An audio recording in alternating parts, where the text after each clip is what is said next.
Hello, नमस्कार, जय हिंद। एक बार फिर से आप सबका स्वागत है हमारी आज की क्लास में। कैसे हैं आप सब लोग? Hello everyone.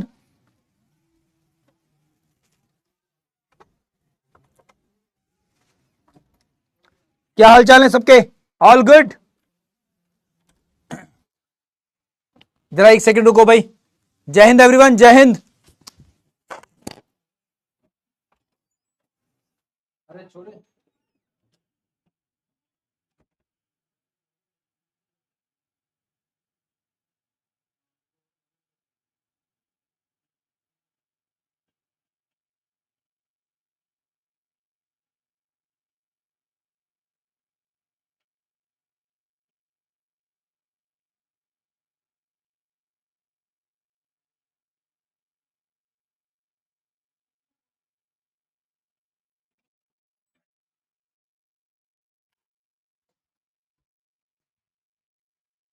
हाँ भाई, जय हिंद। क्या हाल चाल है सबके? All good?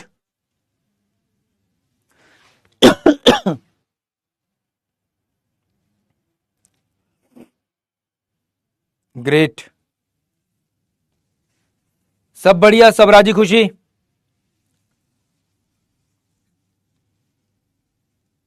चलो, जरा मुझे 2 मिनट का टाइम दो, क्योंकि आज हमारे पास गलती से पुरानी पीपीटी आ गई हमारी कल वाली।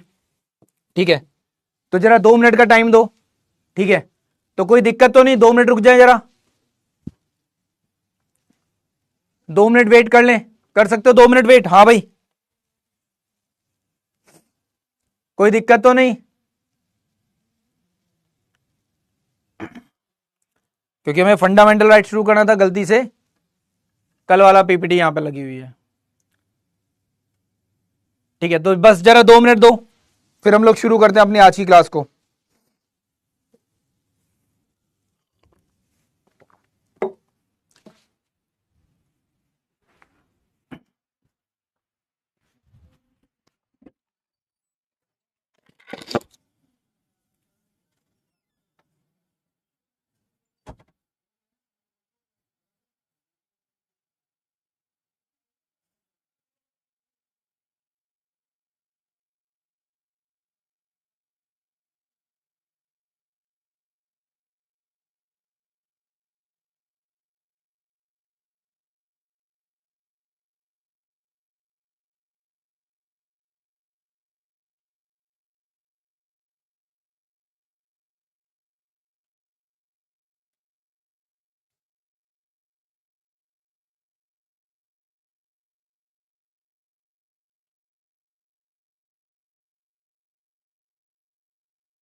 हाँ यार, एक तो वही है ना, तबीयत सही नहीं है ना, इसलिए।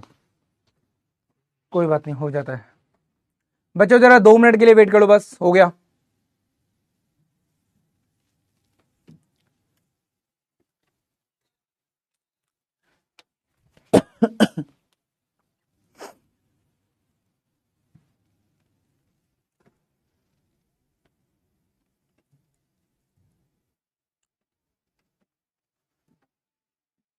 जल्दी जल्दी जल्दी।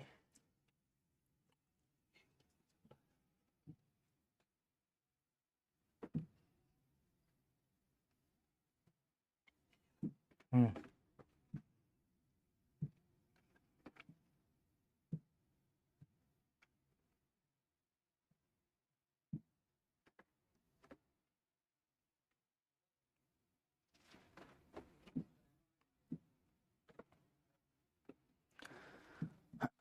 चलो भाई शुरू करते हैं।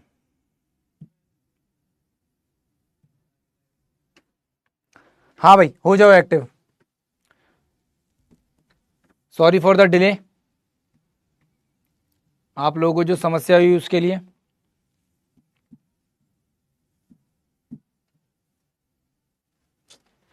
चलो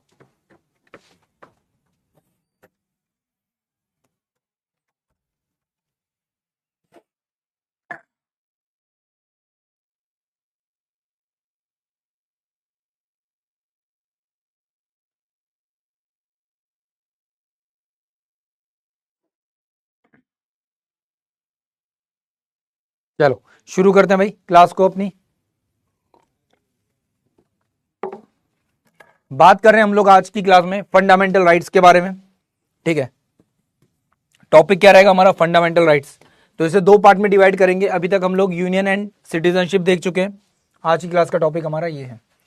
अब फंडामेंटल राइट को जानने से पहले आपको एक, अच्छा हाँ यार, हम लोगों ने एक बुक लॉन्च की है जिसमें 2025 तक के सारे अपडेटेड PYQs अवेलेबल हैं आपको, as well as 10 practice set भी आपको इस बुक में अवेलेबल होंगे। तो आप लोग इस बुक को चाहे तो परचेज कर सकते हैं as per the discounted rate. ये आपको अवेलेबल हो जाएगी PW के स्टोर पे, अमेजोन पे, फ्लिपकार्ट पे।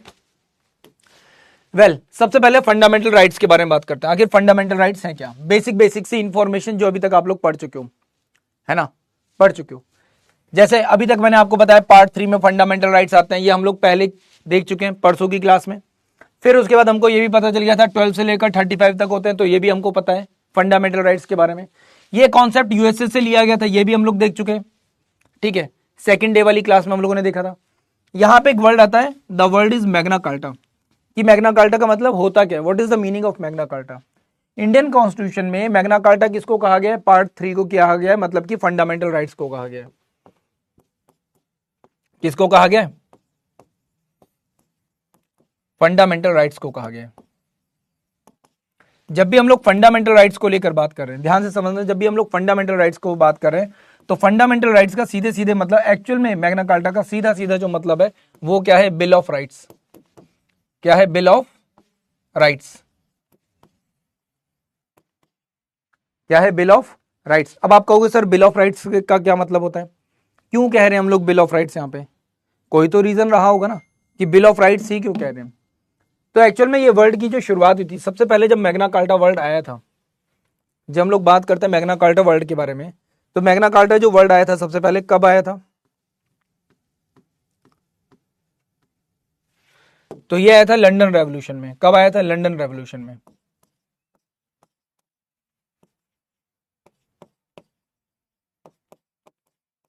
किस समय आया था? लंदन रेवोल्यूशन में आया था, 1215 में आया था, 1215 में आया था।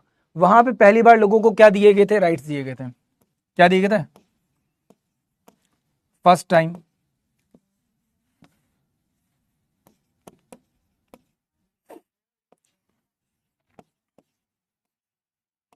Peoples have return rights. कैसे दिए गए थे? रिटर्न राइट्स दिए गए थे। कैसे राइट्स दिए गए थे? रिटर्न राइट्स दिए गए थे, है ना। अरे अब नहीं होगा, न्यू बुक जो है उसमें मिस प्रिंट नहीं है, चिंता मत करो। न्यू बुक बहुत अच्छी है हमारी, चिंता मत करो।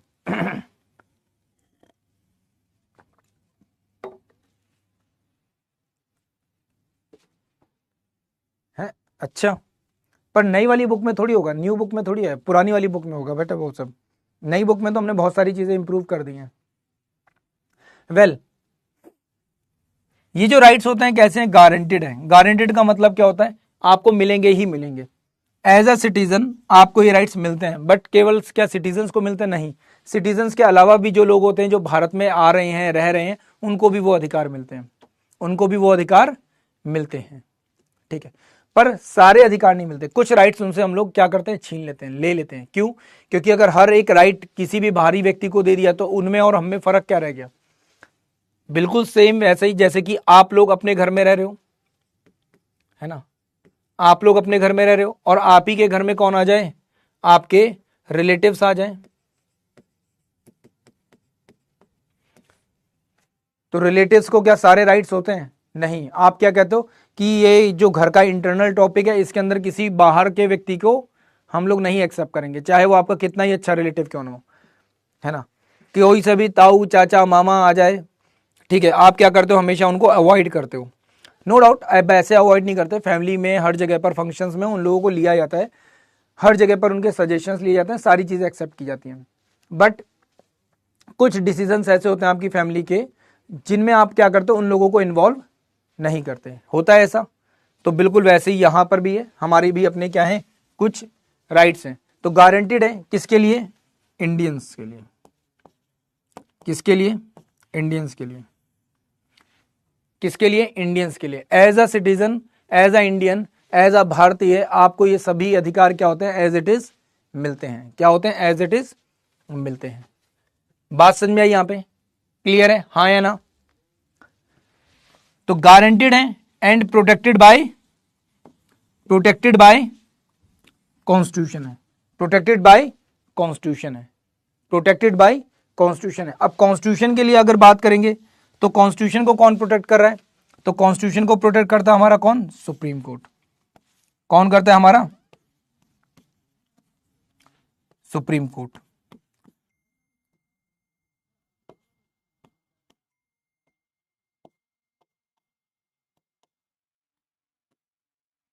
अभी रिसेंटली इसी चीज को लेकर डिस्प्यूट हुआ था, आप में से बहुत सारे लोगों ने ये चीज देखी होगी। ठीक है, फर्स्ट टाइम 1985 स्वराज बिल, हाँ बिल्कुल स्वराज की बात की जा सकती है, पर क्या रिटर्न फॉर्मेट में था? अब इस हिसाब से तो आप बोलोगे सर सबसे पहले तो शिवाजी महाराज ने बोला है, हैं? उससे पहले तो शिवाजी महाराज ने बोला है, और भी अगर देखोगे तो उससे पहले भी अगर बात करोगे तो शायद में भी शिवाजी महाराज के बाद अगर कोई व्यक्ति था तो वो स्वामी दयानंद सरस्वती थे जिन्होंने बोला है स्वराज के बारे में। ठीक है, अगर इस हिसाब से देखोगे तो नेहरू रिपोर्ट में आता है हमारे सामने स्वराज बिल के बारे में, है ना, नेहरू रिपोर्ट में आता है कि हाँ 19 फंडामेंटल राइट्स दिए गए थे। इवन हम लोगों ने हिस्ट्री में पढ़े भी, मैंने बताया भी आपको, नेहरू रिपोर्ट 1928। ठीक है, कोई भी चीज जो आप क्लेम कर रहे हो, जिसके बारे में आप कह रहे हो ना, उसके पीछे कोई ना कोई फैक्ट होना जरूरी है। ये बड़ा ही अजीब सी बात है कि हम लोग स्वराज शब्द को हर जगह जोड़ देते हैं। स्वराज शब्द को आप हर जगह जोड़ देते हो, क्या सच में जोड़ सकते हो? नहीं जोड़ सकते सर, नहीं जोड़ सकते। ठीक है, नहीं जोड़ सकते। अब स्वराज को एज अ इंडिपेंडेंट आप कंसीडर करोगे, स्वराज का मतलब क्या है यहाँ पर? उनका जो बिल था, उनका जो प्रेजेंटेशन था, वो क्या था? देश की आजादी को लेकर था, उसकी स्वतंत्रता को लेकर था। ठीक है, अब देश अगर आजाद होगा तो उसमें अपने आप ही फंडामेंटल राइट्स, लोगों के अधिकार अपने आप ही क्या हो जाएंगे, उसके साथ आकर जुड़ जाएंगे। बट दिक्कत क्या है, हम लोग इस चीज को समझ ही नहीं पाते, हम लोग इसको फंडामेंटल राइट के साथ जोड़ देते हैं, तो ये गलत है, मत करना ऐसा गलती से भी। भाई पानी मांगा था एक गिलास और पानी मांगा था। ठीक है, क्लियर है? तो ये गलती मत करना। कई बार तुम लोग ये गलती करोगे और हर बार सुधारा नहीं जाएगा, एक बार समझाया जाएगा, बार बार नहीं समझाया जाएगा। समझो, मतलब ऐसा नहीं समझाने से मना किया जाएगा, बट जो चीज़ बहुत सिंपल है, सीधी है, समझ में आती है ना, उसको एग्जैक्टली बिल्कुल वैसे ही समझो। जब भी आप लोग वर्ड यूज करते हो स्वराज, तो बेटा स्वराज का मतलब क्या है ये बताओ। सीधी बात ये है कि what is the meaning of Swaraj. Swaraj का मतलब क्या है? स्वराज का मतलब फंडामेंटल राइट्स है या स्वराज का मतलब स्वतंत्रता से है? स्वराज का अर्थ जो है वो फंडामेंटल राइट से है या फिर स्वतंत्रता से है? जल्दी से बताओ सब लोग। इस वर्ल्ड नाम से ही क्लियर है ना किसके बारे में बात हो रही है। तो क्या इसको फंडामेंटल राइट के साथ जोड़ोगे तुम? नहीं जोड़ोगे। क्यों जोड़ोगे भाई? जबरदस्ती का क्यों किसी भी जगह पर तुमको अपना लिंक बिठाना है कि नहीं नहीं इसको फंडामेंटल राइट के साथ जोड़ते हैं? नहीं, गलती से भी नहीं करोगे ये काम। हाँ, अगर फिर भी कोई तुमसे पूछ ले, फिर भी कोई तुमसे पूछ ले, तो एक रिटर्न फॉर्मेट में अगर कहीं पर कुछ लिखा हुआ मिलता है, अगर कहीं पर रिटर्न फॉर्मेट में लिखा हुआ मिलता है तो बिल ऑफ कॉमन राइट्स मिलता है। बिल ऑफ कॉमन राइट्स कौन लेकर आई थी? एनी बेसेंट लेकर आई थी।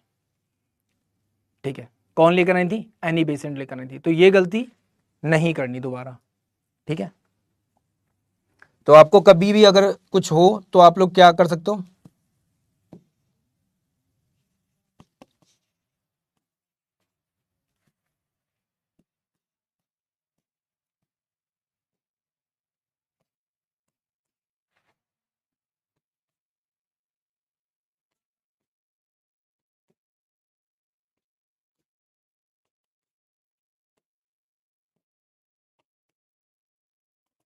कॉमनवेल्थ बिल ऑफ राइट्स कौन लेकर आई थी? एनी बेसेंट लेकर आई थी, ध्यान रखना।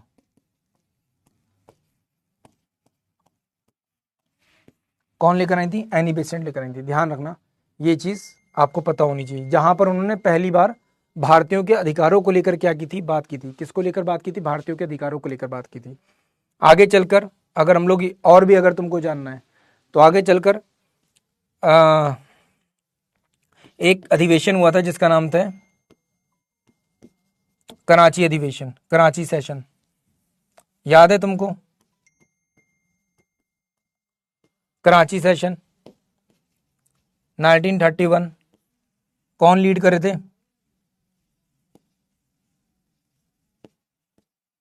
सरदार पटेल। और सरदार पटेल ने यहाँ पे क्या फंडामेंटल राइट्स को लेकर बात की थी। एंड एज वेल एज मैंने आपको नेहरू रिपोर्ट भी बता दी है, वो भी आप लोग याद रखना।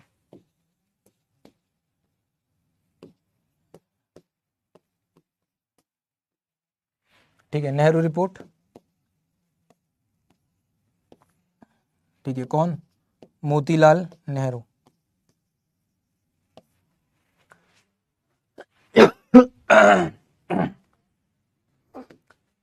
वेल अब यहां पर एक क्वेश्चन क्या बनता है, फंडामेंटल ड्यूटीज कहां पर दी गई हैं। अब नो डाउट जब भी हम लोग बात करते हैं फंडामेंटल राइट्स के बारे में एंड फंडामेंटल ड्यूटीज के बारे में, तो दोनों में थोड़ा सा फर्क है। राइट्स जो आपकी जीवन से जुड़े हुए हैं और अधिकार जो आप किसी के लिए करते हो, जो आप देश के प्रति रखते हो। किसके प्रति रखते हो? देश के प्रति रखते हो। तो दोनों में क्या है? थोड़ा सा अंतर है। क्या है? थोड़ा सा अंतर है। इसमें कई बार कंफ्यूज मत होना। सीधा सा सिंपल सा आंसर आप क्या लगाओगे यहाँ पे? कहाँ पे आते हैं? फंडामेंटल ड्यूटीज के बारे में बात कर रहे हैं। किसके बारे में बात कर रहे हैं? फंडामेंटल ड्यूटीज के बारे में बात कर रहे हैं। तो क्या लगाओगे ड्यूटीज को लेकर आंसर यहाँ पर? बताना जरा भाई। अगर मान लो थर्ड आ गया आपका, किसके लिए? किसके लिए आ गया थर्ड? आपका राइट्स आ गया, है ना। यहां पे आ गई डीपीएसपी और यहां पे आ गया क्या? फंडामेंटल ड्यूटीज आ गई। बस सी बात है। आगे बढ़ जाओ। अब हमारे कौन कौन से अधिकार आते हैं, ये भी बहुत इंपॉर्टेंट है कि हमारे पास कौन कौन से अधिकार हैं, है ना। हमारे पास कौन कौन से अधिकार हैं। तो हमारे पास नॉर्मली अगर हम लोग देखते हैं, ठीक है, जो हमारा बेसिक कानून था, है ना, जो बेसिक हमारा कॉन्स्टिट्यूशन था, जब हमारा कॉन्स्टिट्यूशन फ्रेम हुआ था, है ना,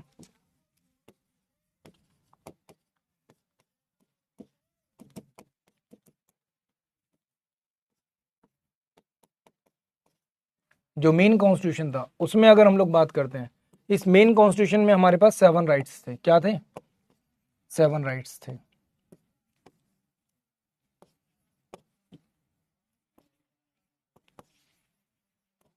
कितने राइट्स थे? 7 राइट्स थे। इन 7 राइट्स में सबसे पहला जो आता है राइट टू इक्वालिटी आता है। कौन सा आता है? राइट टू इक्वालिटी आता है। फिर आता है right to freedom, then right to against exploitation, फिर आता है right to freedom of religion, फिर आता है कल्चरल एंड एजुकेशन राइट, फिर आता है right to property. And right to property हम लोगों ने क्या कर दिया? रिपेल कर दिया। क्या कर दिया? रिपेल कर दिया। रिपेल कर दिया मतलब कि ये खत्म हो चुका है आज के टाइम पर। तो राइट टू प्रॉपर्टी को हम लोगों ने कब किया है? इसे लीगल राइट के अंतर्गत रखा है अंडर द आर्टिकल 300 ए, किस में रखा है 300 ए में, और कब किया है 44th अमेंडमेंट में, कब किया है 44th अमेंडमेंट में, इसमें 44th अमेंडमेंट में, बाई एक पर्सन थे जिनका नाम था उस समय प्रधानमंत्री, क्या थे,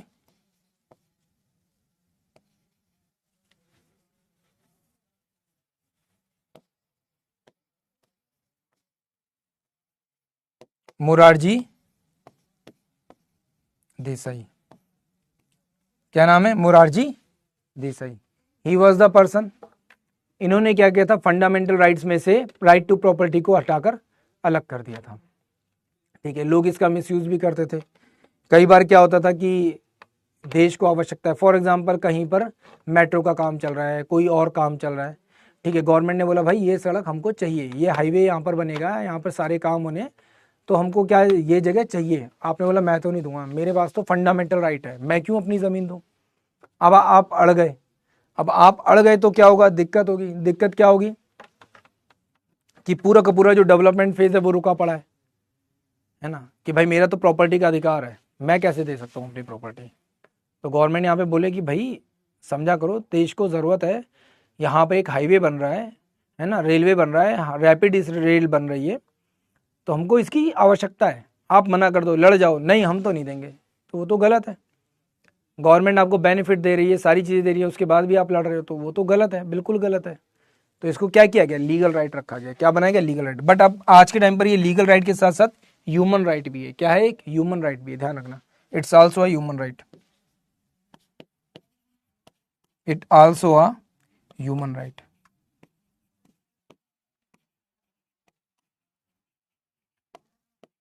क्या है, ये एक ह्यूमन राइट भी है, ध्यान रखिए की बात।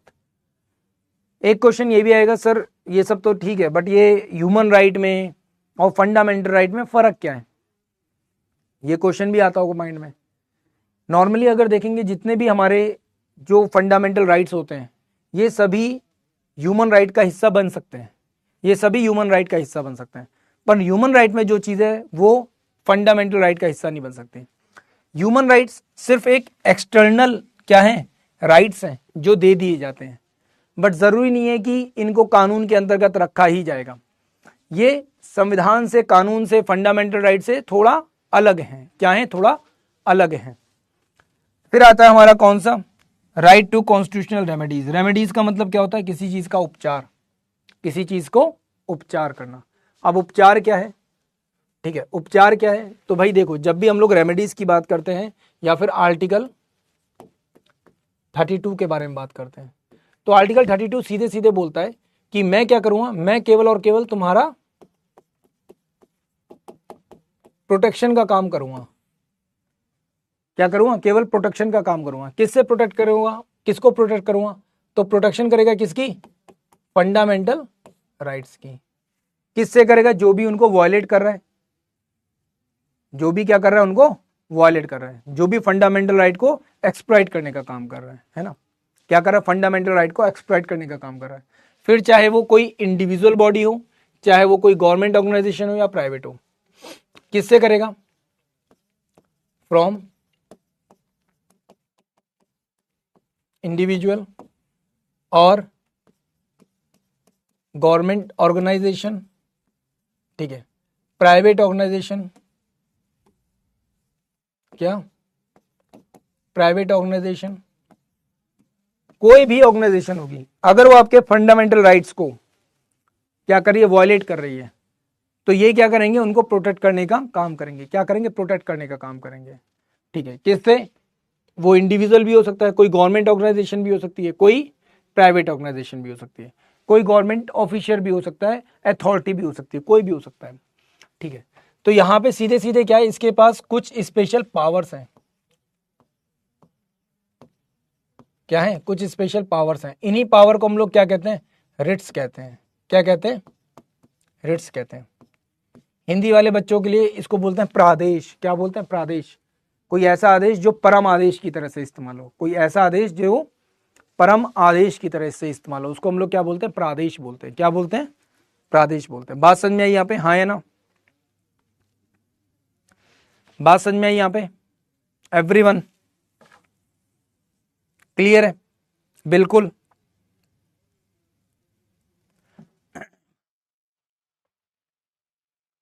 वेल तो आर्टिकल 32 तक आपको ये कहानी समझ में आ गई, कहाँ कहाँ पर कौन सा आर्टिकल है। तो इक्वालिटी का आर्टिकल 14 से लेकर 18 तक है। फ्रीडम में बात करेंगे तो 19 से 22 तक, ठीक है। राइट अगेंस्ट एक्सप्लॉयटेशन की बात करेंगे तो 23 एंड 24। रिलीजियस फ्रीडम की बात करेंगे 25 28। कल्चर एंड एजुकेशन राइट की बात करेंगे तो 29 एंड 30। और अगर राइट टू प्रॉपर्टी की बात करेंगे तो आर्टिकल नंबर 31 जो कि अब रिपेल हो चुका है, अब 300A बोलेंगे। एंड अगर हम लोग कॉन्स्टिट्यूशनल रेमेडी की बात करेंगे तो आर्टिकल नंबर 32। क्लियर है? बहुत बढ़िया, बहुत बढ़िया। वेल यहां पर एक क्वेश्चन दे रखा है, ये आया हुआ क्वेश्चन है, क्या है? Right to religious of freedom. Right to religious of freedom कहां पर दिया गया, कौन से आर्टिकल में दिया गया है, किस जगह पर बताया गया right to religious of freedom? हाँ भाई,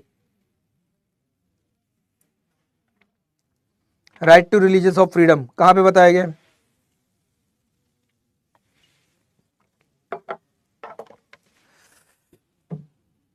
अच्छा सॉरी, हाँ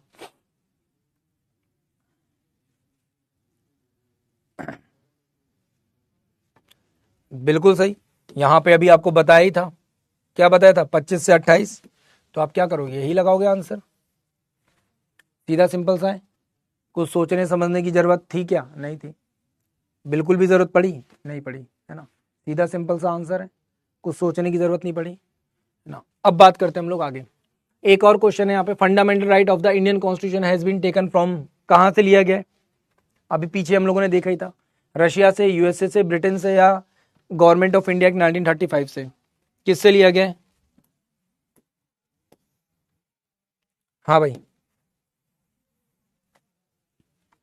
किससे लिया गया है?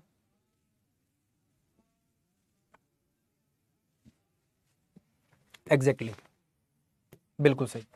अब यहां तक तो बात आपको समझ में आ गई कि आप लोगों ने ये तो जान लिया कि सर ये सारे तो फंडामेंटल राइट्स हैं, पर आपने अभी पीछे बताया था, सर आपने ही यहाँ पे पीछे बोला था कि जो फंडामेंटल राइट्स हैं ये 12 से 35 तक दिए गए हैं। 12 से 35 दिए गए हैं, तो फिर आप यहाँ पर 14 से क्यों लिखवा रहे हो? तो पहले के 2 कहाँ गए और आखिरी के 3 कहाँ गए? ये क्वेश्चन तो बनता है कि भाई आखिरी के 3 और पहले के 2 कहाँ गए।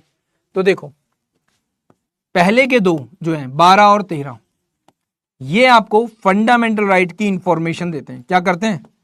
फंडामेंटल राइट से रिलेटेड इंफॉर्मेशन देते हैं। इंफॉर्मेशन क्या दे रहे हैं?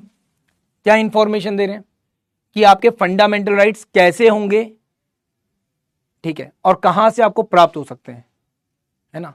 लीगली उनको कौन हैंडल करेगा, कौन आप तक पहुंचाने का काम करेगा।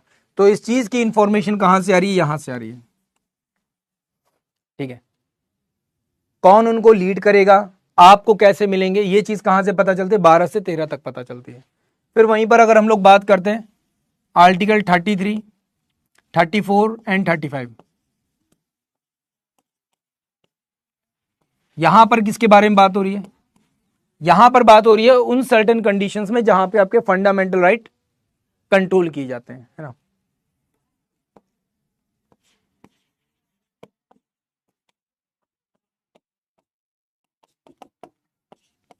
सर्टेन कंडीशंस जहां पे क्या होगा, फंडामेंटल राइट्स को क्या किया जाएगा? कंट्रोल किया जाएगा। क्या किया जाएगा? कंट्रोल किया जाएगा। क्या किया जाएगा? कंट्रोल किया जाएगा।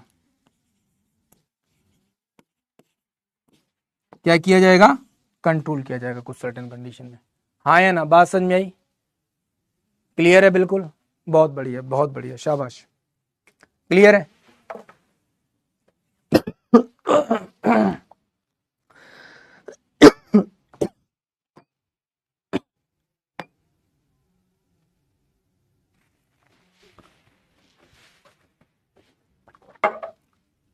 बहुत बढ़िया, तो इसे नोट कर लेना ध्यान से।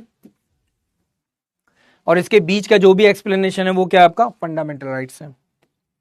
वेल अब बात करते हैं हम लोग आर्टिकल नंबर 12 एंड 13 के बारे में सबसे पहले, ठीक है। यहां पर तो वैसे बता रखा है आपको कि भाई 12 का मतलब क्या है, यहां पे डिफाइन किया गया स्टेट्स को। भाई आप अगर फॉर एग्जांपल मैं अगर आपसे बोलूंगा, आप अपने घर पर हो, हम लोगों ने उस दिन आपके घर की एक कंडीशन देखी थी, है ना। आपने स्पेशली सिर्फ और सिर्फ अपनी मम्मी से ही क्यों बोला कि मम्मी मुझे स्कूटी चाहिए, बाइक चाहिए? हम लोगों ने अभी 2 दिन पहले क्लास में एक एग्जाम्पल लिया था ना, आपने स्पेशली मम्मी से ही क्यों बोला था कि मम्मी मुझे स्कूटी चाहिए, बाइक चाहिए? पापा से क्यों नहीं बोला? सीधे दादा दादी से क्यों नहीं बोला? रीजन है कुछ? तो अगर हम आपके घर की बात करते हैं, इन केस अगर आपको भूख लगी है, खाना खाना है, तो फूड की डिमांड आप किससे करोगे? अपने फादर से करोगे? नहीं, अपनी मदर से करोगे। किससे करोगे? अपनी मदर से करोगे। करोगे ना? हाँ या ना? करोगे ना? किससे करोगे भाई? मदर से करोगे। क्यों? क्योंकि वो ही आपके घर की जिम्मेदारियां हैंडल करनी है ना?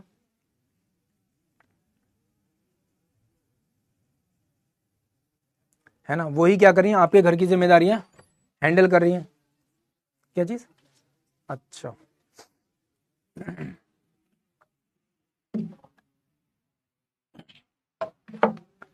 है ना? क्लियर? तो जिनसे आप डिमांड करोगे वो पर्सन कौन है? वो पर्सन है जो आपको फंडामेंटल राइट्स दे रहे हैं, है ना? दे रहे हैं। तो ये वो ताकत है जो आपको फंडामेंटल राइट देती है। तो कौन देता है? Government and parliament of India आपको वो राइट्स देती है। ठीक है। इसके अलावा government and legislature of each state, हर राज्य में जो सरकारें हैं वो आपको देती हैं पावर। इसके अलावा all local authorities with in a territory of India. With in a territory of India it means यहां पर चाहे कोई भी पर्सन हो, मीन्स हम लोग बात करें सेंटर गवर्नमेंट प्लस हम लोग बात करें स्टेट गवर्नमेंट, ठीक है, प्लस हम लोग बात करें जो भी हमारी लोकल बॉडीज है। लोकल बॉडीज कौन है हमारी?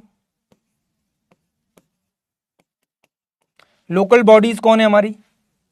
जब भी हम लोग यहां पर लोकल बॉडीज को लेकर बात करते हैं, जब भी हम लोग यहां पर लोकल बॉडीज को लेकर बात करते हैं, तो उसमें आपकी पंचायत भी आ सकती है,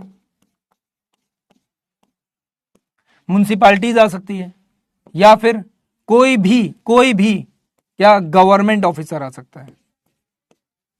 कौन? गवर्नमेंट ऑफिसर आ सकता है। ऑफिसर नहीं, ऑफिशियल।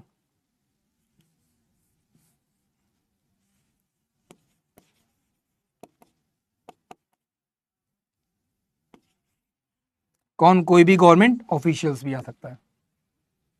मतलब कोई भी पर्सन जो सरकारी पद पर बैठा है। इट मींस जिस दिन आप सरकारी पद पर बैठोगे तो आप भी किसकी तरह से कंसीडर किए जाओगे? एज अ स्टेट कंसीडर किए जाओगे।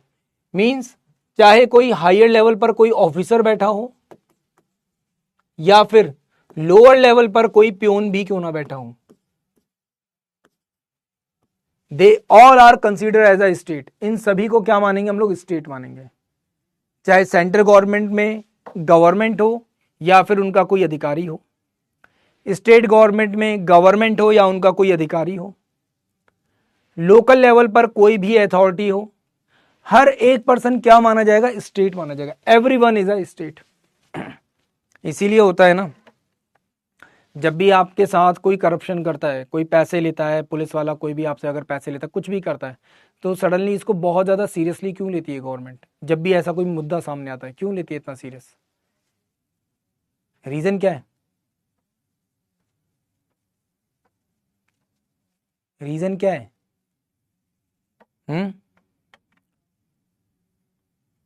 क्या रीजन है?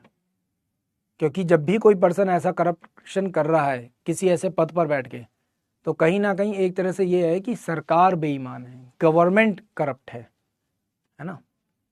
क्यों? क्योंकि वो जो पर्सन वहां पर बैठा है वो उस समय पर वो पर्सन नहीं है, वो एक्चुअल में गवर्नमेंट का चेहरा है। क्या है? द फेस ऑफ गवर्नमेंट है वो उस समय पर। क्या है? फेस ऑफ गवर्नमेंट है। बात समझ में आई? That means the DRDO and other organisations. Yes, बिल्कुल आएंगी, बिल्कुल। चाहे डीआरडीओ हो, चाहे इसरो हो, चाहे कोई भी हो, each and every organisation comes under the article 12। पर आप कहोगे सर इसका मतलब फिर तो हम लोग उनसे अपने चीज़ों को लेकर डिमांड कर सकते हैं, कुछ ना कुछ पूछ सकते हैं। बिल्कुल कर सकते हैं, बट फिर उसके बाद एक और कंडीशन आ जाती है आगे चलकर, आर्टिकल नंबर 33, 34, 35, जहाँ पे इन पदों पर बैठे हुए कुछ लोगों के अधिकार क्या किए जाते हैं? न्यूट्रलाइज किए जाते हैं। अभी इसका एक बहुत अच्छा एग्जाम्पल मैं आप लोगों को यहाँ पर शेयर करूंगा जब हम लोग आगे बढ़ेंगे। इवन मैंने शायद किया भी था क्लास में, एक मैंने आपको बताया था एक ऑफिसर के बारे में, गवर्नमेंट ऑफिशियल के बारे में, क्रिश्चियन फेथ को फॉलो करते थे एंड उन्होंने बोला कि मैं अपने फेथ के अकॉर्डिंग यहाँ पर नहीं जाऊँगा, ये नहीं करूँगा, वो नहीं करूँगा। तो गवर्नमेंट क्या बोला कि अगर आप ऐसा करते हो तो तुरंत ही आप क्या करो, आर्मी से निकाले जाओगे। हुआ था ये चीज़, और ज़्यादा पुरानी बात नहीं है, 2 हफ्ते पुरानी बात है, ठीक है। फिर आता है आर्टिकल नंबर 13। क्या कहता है आर्टिकल नंबर 13? आर्टिकल नंबर 13 क्या कहता है कि जो भी आपके रूल्स रेगुलेशंस, जो भी आपके फंडामेंटल राइट्स हैं, उनका बना रहना, उनका एज इट इज मिलना, क्या कहो ना, एज इट इज मिलना, है ना। उनमें किसी तरह का क्या ना किया जाए, कमी ना हो, है ना, उनमें किसी तरह की कमी ना हो। जो जैसा है बिल्कुल वैसा ही मिले आपको, जो अधिकार जैसा है बिल्कुल वैसा ही आप तक पहुंचे। तो ये चीज कहां पर की जाती है? आर्टिकल नंबर 13 में। कहां पे? आर्टिकल नंबर 13 में।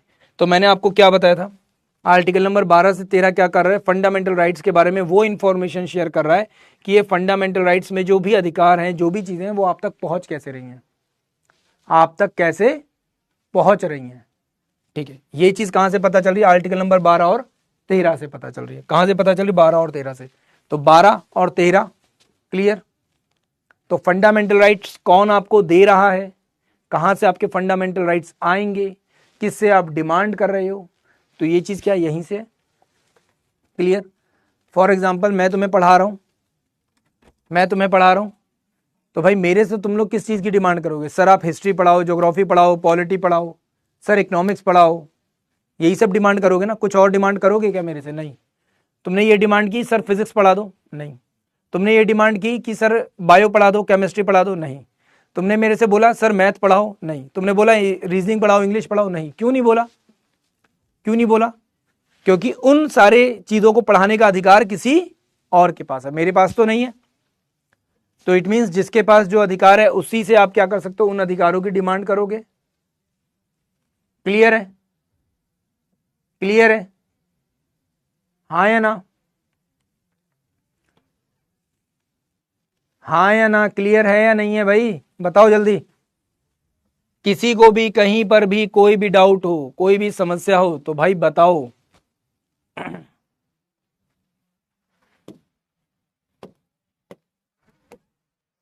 Finally silent feature of fundamental rights, ये बड़ा इंपॉर्टेंट है। सबसे पहले क्या कहा जाता है साइलेंट फीचर को लेकर? क्या कहा जाता है यहां पे? Not absolute but qualified. क्या लिख रहा है यहां पे word? Not absolute but qualified. ये वर्ड बड़ा इंपॉर्टेंट है। And they are justiciable. Justiciable तो सिंपल है कि अगर इन केस कोई भी क्या होता है, वायलेशन होता है, कोई भी वायलेशन होता है, तो उस वायलेशन के अगेंस्ट में आप क्या कर सकते हो? कोर्ट में जा सकते हो। क्या होता है? कोर्ट में जा सकते हो, है ना। अपने फंडामेंटल राइट्स के लिए कहां जा सकते हो? कोर्ट में जा सकते हो। वायलेशन ऑफ फंडामेंटल राइट्स हो सकता है तो आप कहां जा सकते हो? कोर्ट में जा सकते हो। और कोर्ट क्या करेगा? उन्हें प्रोटेक्ट करने का काम करेगा। तो ये तो सिंपल सी बात है, सिंपल सी बात है। बट ये वाला वर्ड क्या है, अपने आप में इंपॉर्टेंट है। नॉट एब्सोल्यूट, एब्सोल्यूट नहीं है, बट दे आर क्वालिफाइड। अब इस वर्ड का मतलब क्या है, इस लाइन का मतलब क्या है? देखो फॉर एग्जाम्पल मैं यहां पे एक लाइन लिख रहा हूं, आपका एक फंडामेंटल राइट लिख रहा हूं।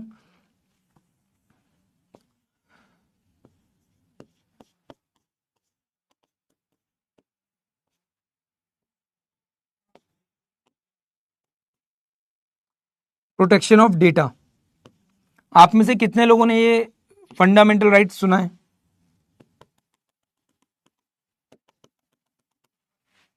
कितने लोगों ने protection of right to protection of data के बारे में सुना है? हाँ या ना?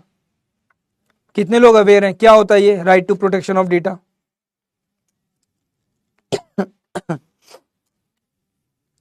क्या होता है भाई right to protection of data?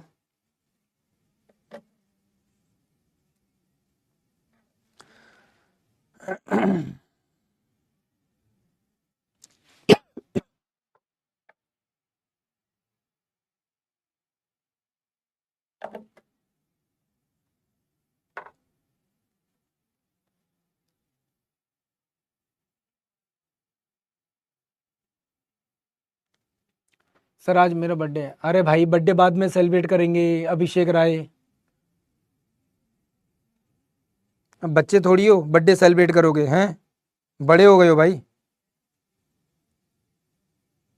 एक उम्र के बाद ये सब चीज़ें मैटर नहीं करती दोस्त।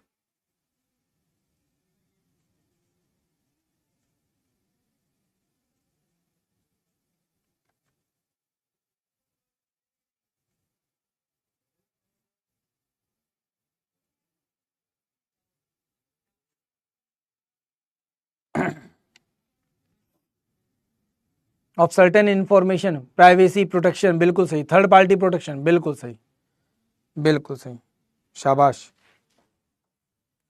बिल्कुल सही, है ना, पता है ना सबको। बट अब मुझे पर्सनली ये बात बताओ, अब मुझे पर्सनली ये बात बताओ, तुम में से कितने लोगों ने प्रोटेक्शन ऑफ डेटा को आज से 5 साल पहले सुना था कभी? क्या तुमने 5 साल पहले इसके रिलेवेंस के बारे में सुना था क्या कभी? चलो 5 साल पहले सुना होगा मे बी,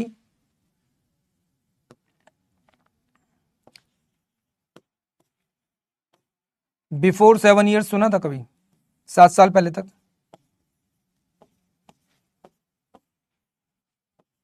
सुना था कभी इसके बारे में? हाँ या ना? सुना था? नहीं सुना होगा। क्यों नहीं सुना था? क्योंकि उस टाइम पर एग्जिस्टेंस ही नहीं था, अवेलेबल ही नहीं था, है ना, अवेलेबल ही नहीं था। जब हम लोग right to protection of data के बारे में बात कर रहे हैं 7 years एगो अगर बात करते हैं तो लिटरली हमें पता ही नहीं था भाई राइट टू प्रोटेक्शन होता क्या है। सबके सब चाइनीज फोन लेकर घूम रहे थे, रेडमी, रियलमी, इसकामी, उसकामी सब लेकर घूम रहे थे, है ना, सब लेकर घूम रहे थे। किसी को कोई फर्क पड़ रहा था? नहीं पड़ रहा था। पड़ता था क्या? व्हाट्सएप पर लगातार वीडियो कॉल, चैटिंग, ये वो, चाहे कोई भी आ जाए सबसे करते थे। अब लगता है कि नहीं यार ऐसे नहीं शेयर करना, कौन देख रहा है कौन नहीं देख रहा है क्या पता। होता है, होता है ना। तो बहुत सीधी सिंपल सी बात है, यहां पे बात समझ में आई। इट मींस कहना क्या चाह रहा है? कहना सिंपल सी बात चाह रहा है कि भाई क्वालिफाइड बाय नेचर तो हो सकता है। क्या क्वालिफाइड बाय नेचर तो हो सकता है, बट एब्सोल्यूट नहीं हो सकता। क्या नहीं हो सकता? एब्सोल्यूट नहीं हो सकता, है ना। ठीक है, क्या नहीं हो सकता? एब्सोल्यूट नहीं हो सकता। एब्सोल्यूट क्यों नहीं हो सकता? क्योंकि हमेशा कोई ना कोई नई चीज ऐड होती रहेगी। क्या होगा? हमेशा कोई ना कोई नई चीज ऐड होती रहेगी। तो एट प्रेजेंट जो भी चीजें एज अ फंडामेंटल राइट आपके पास हैं वो क्या है? क्वालिफाइड है।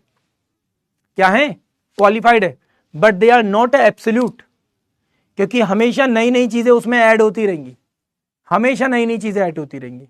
आप में से एक वो सुना होगा 2012 में, 2012 में आप लोगों ने सुना होगा, बाबा रामदेव ने दिल्ली में अनशन किया था अगेंस्ट ब्लैक मनी। सुना था? ब्लैक मनी के अगेंस्ट में बाबा रामदेव ने अनशन किया था।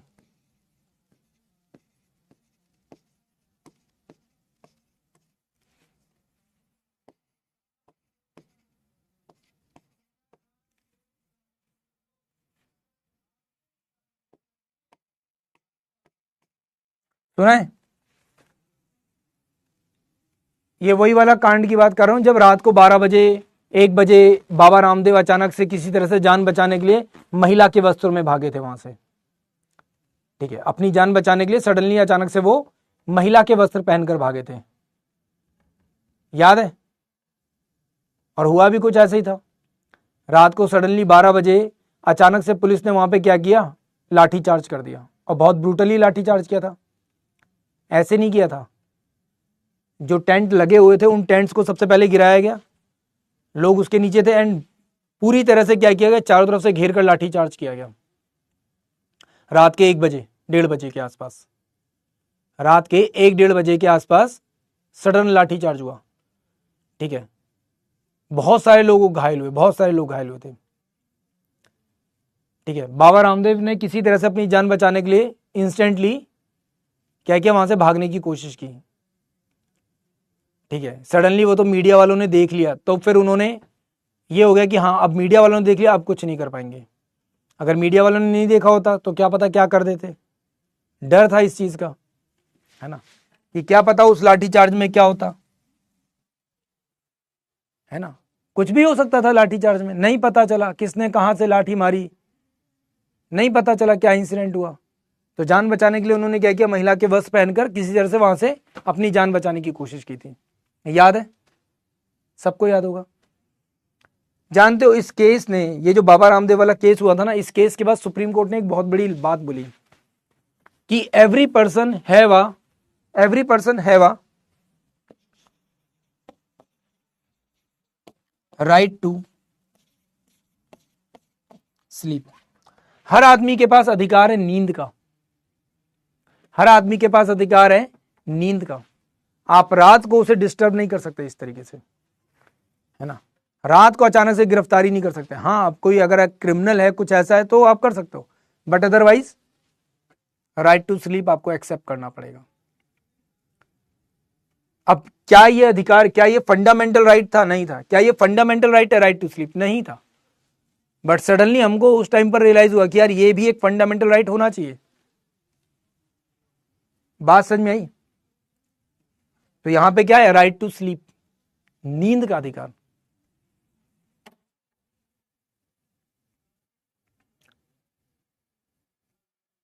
बात समझ में आई यहां पे, हाँ या ना?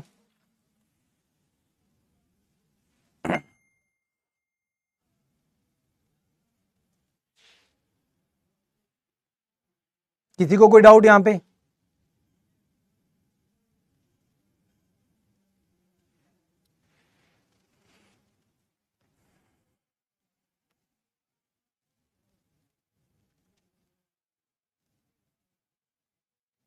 ऐसे कैसे भाग जाएगा भाई? डिपेंड करता है ना कि पुलिस इस अधिकार को कहां पर देख रही है। बिल्कुल सही, हाँ, पीसफुल स्लीप बोल दो, स्लीप बोल दो, एक ही बात है।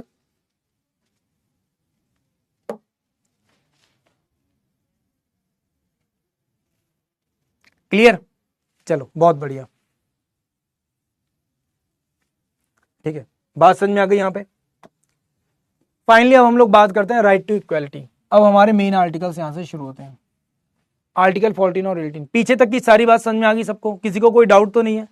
अगर पीछे तक की सारी बात समझ में आ गई तो आगे की कहानी इजी हो जाएगी तुम्हारे लिए, बट अगर पीछे डाउट है तो आगे भी डाउट रहेगा। पीछे तक किसी को कोई डाउट, कोई गलत फहमी, कहीं पर भी किसी भी तरह का शक नहीं है? पक्का?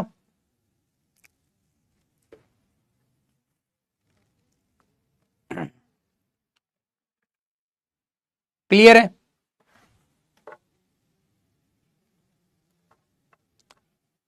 अब हम लोग फाइनली अपने मेन आर्टिकल्स के बारे में बात करते हैं कि हमारे मेन आर्टिकल्स हमसे कहते क्या हैं। सबसे पहले आता है हमारा आर्टिकल नंबर 14। आर्टिकल नंबर 14 क्या कहता है? Equality before law and equal protection of laws.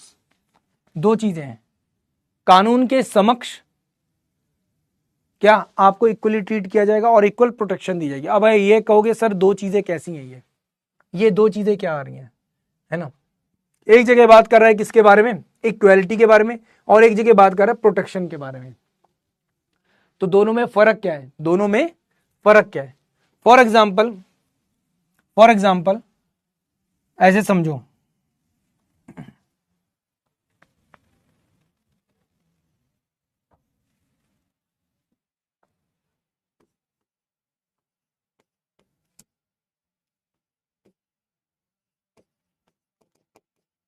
Corruption चाहे कोई ऑफिसर करे, ठीक है, चाहे कोई मिनिस्टर करे, ठीक है, या फिर कोई कॉमन मैन करे, पनिशमेंट सबके लिए एक जैसी है, सबको इक्वली ट्रीट किया जाएगा। क्या किया जाएगा? इक्वली ट्रीट किया जाएगा, मतलब कि इक्वलिटी बिफोर लॉ, कानून के समक्ष आप क्या हो? बिल्कुल इक्वल हो। हम कोई भेदभाव नहीं करेंगे। करप्शन आपने किया है, आपने किया और आपने भी किया है, ठीक है, तो सबको इक्वली ट्रीट किया जाएगा। क्या किया जाएगा? इक्वली ट्रीट किया जाएगा। तो करप्शन, समझ में आई बात, हाँ या ना। तो इक्वालिटी बिफोर लॉ ये तो समझ में आ गया। अब बात होती है इक्वल प्रोटेक्शन को लेकर। फॉर एग्जाम्पल एक पर्सन था जिसने ब्रेड की चोरी की, एक पर्सन था जिसने बैंक लूटा। क्या किया? बैंक लूटा। चोरी तो दोनों ने की है, चोरी तो दोनों ने की है। एक ने बैंक में चोरी की है, एक ने दुकान में ब्रेड की चोरी की है। चोरी तो दोनों ने की है, सजा दोनों को मिलेगी, सजा दोनों को मिलेगी। पर यहां पर यह भी देखा जाएगा, यहां पर इस चीज का भी ध्यान रखा जाएगा कि यहां पर इंटेंशन क्या थी, कौन किस तरीके से करना चाह रहा था, क्या करना चाह रहा था। अब इसको एग्जाम्पल में भी आप लोगों को लगे चलो ठीक है कोई बात नहीं।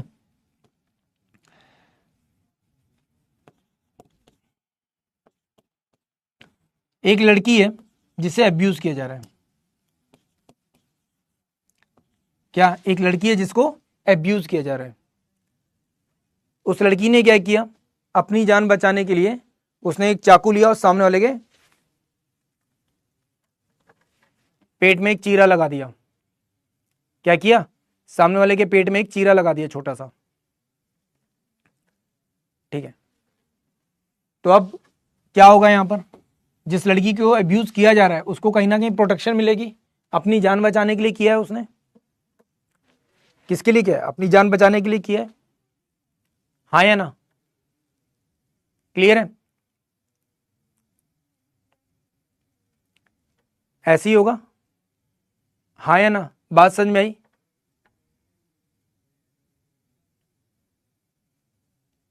क्लियर है? तो यहां पर क्या होगा, उस लड़की को पहले देखा जाएगा भाई उसने क्यों किया ऐसा, क्या रीजंस है, ग्राउंड क्या है, एक तरह से देखा जाएगा ग्राउंड क्या है ना? क्या देखा जाएगा? ग्राउंड्स क्या है। ठीक है, अभी सेम रिसेंटली तुम लोगों ने यही सेम चीज अभी रिसेंटली न्यूज में देखी, रिसेंटली सेम चीज तुमने न्यूज में देखी।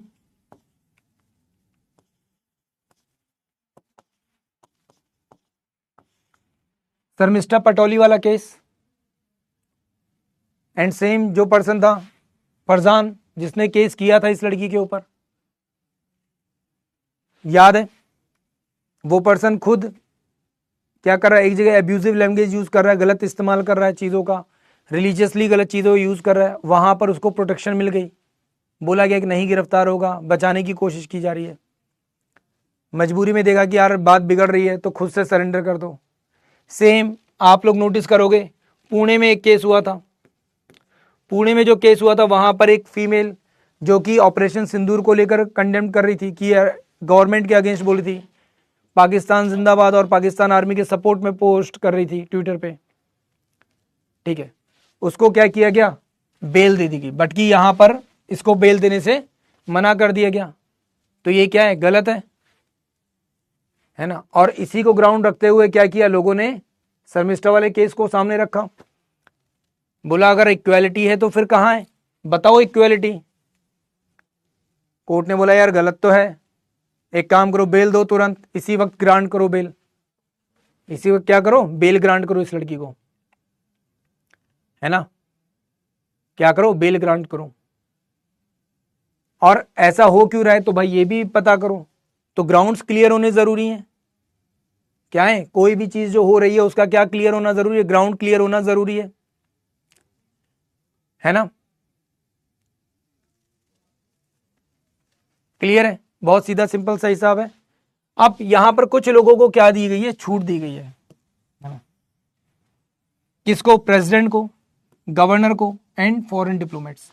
इन लोगों को आप क्या नहीं कर सकते, यहां पे किसी भी कंडीशन में अरेस्ट नहीं कर सकते। इन लोगों के पास क्या प्रिविलेज है, क्या है? प्रोटेक्शन है इनके पास। क्या है? क्या है? एक तरह से इनके पास क्या है? प्रोटेक्शन है। किससे? आर्टिकल नंबर 14 से प्रोटेक्शन है। किससे? आर्टिकल नंबर 14 से प्रोटेक्शन है। बात समझ में आई यहां पे, हाँ या ना? बहुत सीधा सिंपल सा हिसाब है। क्लियर? अब इसका एक बड़ा मजेदार सा एग्जांपल, ये तो आप लोग सुनते रहते हो, यहां पर एक बड़ा मजेदार सा एग्जांपल है। यार मैं नाम भूल रहा हूँ, स्पेन पता नहीं, इटली के दो वो थे,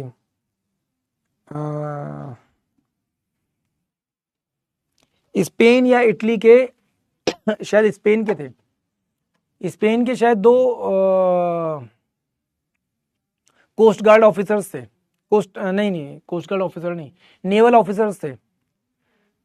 उनकी शिप के पास इंडियंस जो मछुआरे होते हैं उनकी शिप आ गई थी, शायद स्पेन की थी जहां तक मुझे याद है, शायद स्पेन के थे। अगर गलती हो रही है तो ध्यान रखना, एक बार देख लेना। स्पेन के नेवल ऑफिसर थे।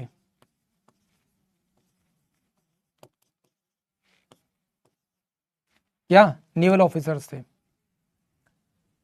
ये जो नेवल ऑफिसर्स थे, अब देखो मजेदार सा केस क्या है। ये जो नेवल ऑफिसर्स थे, इनकी शिप के पास एक जो इंडियन मछुआरे होते हैं उनकी शिप आ गई थी। तो इनको लगा कि शायद ये लूट करने के लिए आ रहे हैं, तो इन्होंने क्या किया, गोली चला दी विदाउट एनी वार्निंग, है ना पूछा ना कुछ किया, सीधे बंदूक उठाई और फायर कर दिया। फायर किया तो वहां पर जो दो मछुआरे थे उनकी ऑन द स्पॉट डेथ हो गई। सडनली इनके ऊपर केस हुआ, इन लोगों को गिरफ्तार किया गया, ठीक है। गिरफ्तार करके इंडिया में केस चला। अब उस समय पर क्या हुआ कि ये बोला गया कि भाई इनको ना क्रिसमस के टाइम पर प्लीज इनको घर भेज दो ताकि ये लोग अपनी फैमिली से मिल सकें, बाकी फिर हम इसको वापस भेजेंगे। तो हमने बोला हम नहीं भेज सकते, मनमोहन गवर्नमेंट के पास लेटर गया, उन्होंने बोला हम तो नहीं भेज सकते, तो मना कर दिया। तो उसके बाद यहाँ पे जो फॉरेन डिप्लोमेट था, जो उनका स्पेन का डिप्लोमेट था, उसने बोला कि मैं आपको क्या दे रहा हूं, अपनी तरफ से गारंटी दे रहा हूं, है ना, क्या कर रहा हूं मैं, अपनी तरफ से आपको गारंटी दे रहा हूं, इनको भेज दो, ये पर्सन वापस आ जाएंगे। भेज दिया। उसके बाद जब इनको बुलाया गया, हाँ भाई वापस आ जाओ, क्रिसमस हो गया, इन्होंने बोला अब नहीं आ रहे हम। दोबारा फिर बोला नहीं आ रहे, फिर बोला नहीं आ रहे, फिर उसके बाद डिप्लोमेट को बोला गया, हाँ भाई तुम्हारी गारंटी थी, चलो हमारे साथ। डिप्लोमेट ने बोला मैं क्यों चलूं, तुम्हें पता नहीं है तुम्हारे ये आर्टिकल नंबर 14 में लिखा हुआ है कि आई हैव अ राइट्स, आप मुझे गिरफ्तार नहीं कर सकते, ठीक है। किसी भी दूसरी कंट्री के में डिप्लोमेट्स जो होते हैं उनके पास स्पेशल राइट्स होते हैं, उसने बोल दिया, और इंडियन कॉन्स्टिट्यूशन में लिखा भी है। तो अब क्या, अब कुछ नहीं, बैठे हुए हैं, है ना।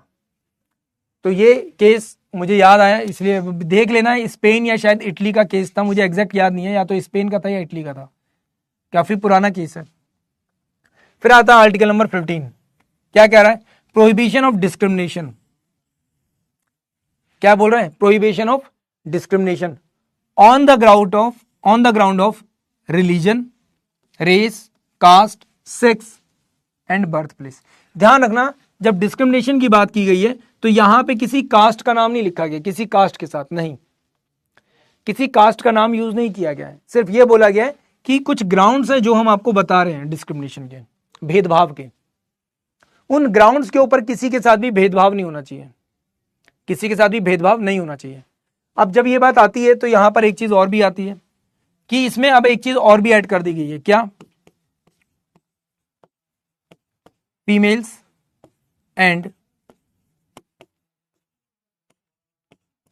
चिल्ड्रंस। इसमें अब किसको ऐड किया गया, फीमेल्स एंड चिल्ड्रंस को भी ऐड किया गया है। इसी के थ्रू जब आप लोग पढ़ते हो क्या, डोमेस्टिक वायलेंस एक्ट,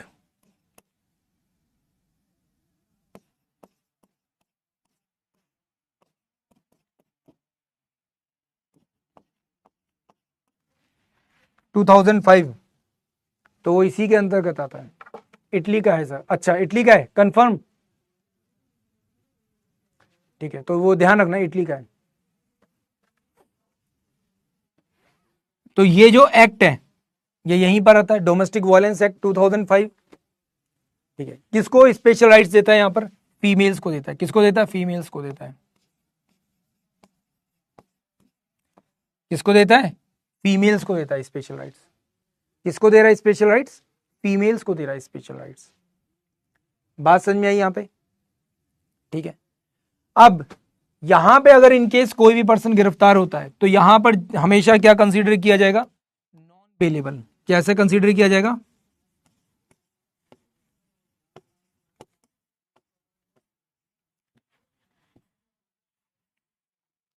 कि अगर यहां पर एक बार आपके अगेंस्ट में केस हो गया, ठीक है,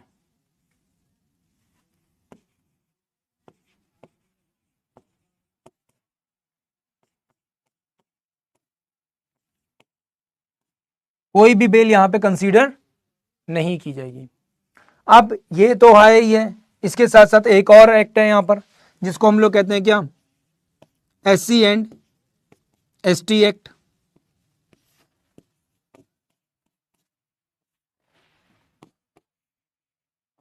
नाइनटीन 1989, ये भी क्या है, अंडर दिस एक्ट क्या है, प्रोटेक्टेड है।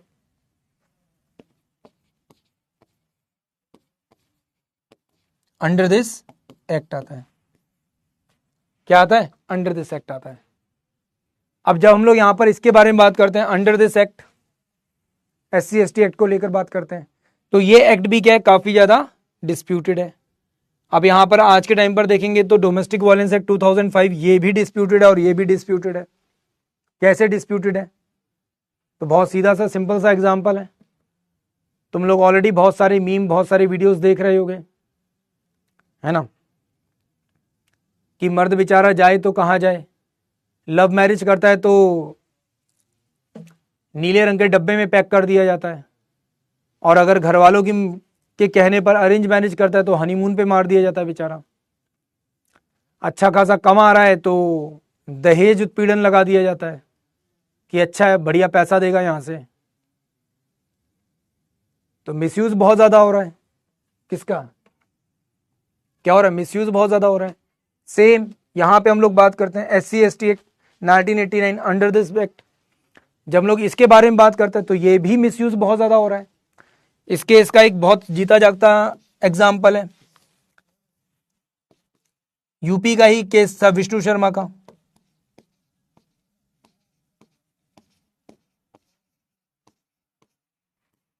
कौन सा, विष्णु शर्मा केस, कहां से था, प्रयागराज से था,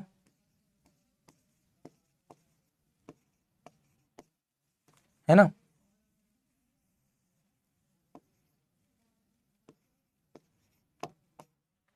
इस एक्ट के बारे में, अगर इस केस के बारे में भी हम लोग बात करें तो ये एक्ट क्या बताता हमको कि भाई इस बंदे के ऊपर फेक रेप चार्जेस लगाए गए थे। क्या फेक रेप चार्जेस लगाए गए under the SC ST act 1989। इसमें इसके ऊपर फेक रेप चार्जेस लगाए गए और ये बेचारा 20 साल तक जेल में पड़ा रहा, 20 साल तक जेल में। और सबसे बड़ी दिक्कत क्या है, यहां पे किसी भी तरह की बेल ग्रांट नहीं की जाएगी, बेल ग्रांट नहीं की जाएगी, बिना किसी कार्रवाई के, बिना किसी उसके, बस वो जेल में पड़ा रहा, 20 साल तक पड़ा रहा, 20 ईयर्स। कितना मिसयूज हो रहा है इस चीज का।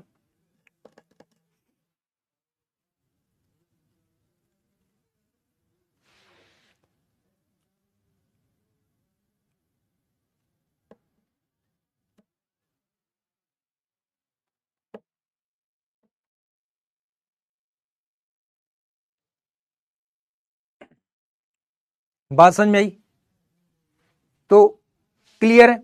तो आप किसी भी लेवल पर डिस्क्रिमिनेट नहीं कर सकते किसी भी व्यक्ति से जो रिलीजियस ग्राउंड पे हो, रेस, या फिर रेस मतलब कि उसके जन्म स्थान के हिसाब से अगर आप कर रहे हो किसी के साथ, ठीक है, कास्ट, सेक्स या फिर बर्थ प्लेस को लेकर, ठीक है। तो यहां पर ध्यान रखना, आप किसी भी ग्राउंड पे क्या नहीं कर सकते, किसी के साथ भी भेदभाव नहीं कर सकते। There is a no discrimination except in India. Clear है। और स्टेट यहां पर क्या करेगा, एक स्पेशल प्रिविलेज देने का काम करता है। अब स्टेट भी यहां पर क्या नहीं कर सकता, डिस्क्रिमिनेट नहीं कर सकता, स्टेट भी डिस्क्रिमिनेट नहीं कर सकता, मतलब कोई पर्सन तो कर ही नहीं सकता और ना ही स्टेट कर सकता है किसी के साथ डिस्क्रिमिनेशन। अब डिस्क्रिमिनेशन नहीं कर सकता तो फिर नो डाउट आज के टाइम पर हमको क्यों ये सब देखने को मिल रहा है, इसका मतलब कहीं ना कहीं तो डिस्क्रिमिनेशन हो रहा है। राज्य ना कर रहा हो तो जुडिशरी तो कर ही रही है, और आज के टाइम पर इंडियन जुडिशरी सबसे ज्यादा वर्स्ट कंडीशन में है। वेल आगे बढ़ते हैं, आर्टिकल नंबर 16 किसके बारे में बात आ रहा है, equality of opportunity in matter of public employment. किसके बारे में बात कर रहा है, पब्लिक एम्प्लॉयमेंट को लेकर बात कर रहे हैं। किसको लेकर बात कर रहे हैं, पब्लिक एम्प्लॉयमेंट को लेकर। अब जब पब्लिक एम्प्लॉयमेंट को लेकर बात करेगा और इक्वालिटी के बारे में बात करेगा, तो ध्यान रखना यहां पर भी किसके बारे में बात होगी, इन्हीं सब के बारे में बात होगी कि भाई पब्लिक एम्प्लॉयमेंट तो ठीक है, बट डिस्क्रिमिनेशन नहीं किया जाएगा। क्या नहीं किया जाएगा? डिस्क्रिमिनेशन नहीं किया जाएगा। स्टेट इस चीज का ध्यान रखेगा कि किसी भी ग्राउंड पर, चाहे वो रिलीजन हो, रेस हो, कास्ट हो, सेक्स हो, डिसेंडेंसी हो, या फिर बर्थ प्लेस हो, किसी भी ग्राउंड पे आप क्या नहीं कर सकते, किसी के साथ भी भेदभाव नहीं कर सकते। आपको हर किसी को क्या देना होगा? इक्वल अपॉर्चुनिटी देनी होगी। क्या देना होगा? इक्वल अपॉर्चुनिटी देनी होगी।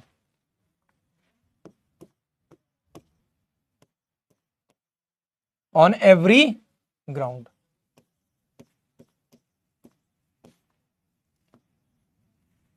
On every ground. क्लियर है?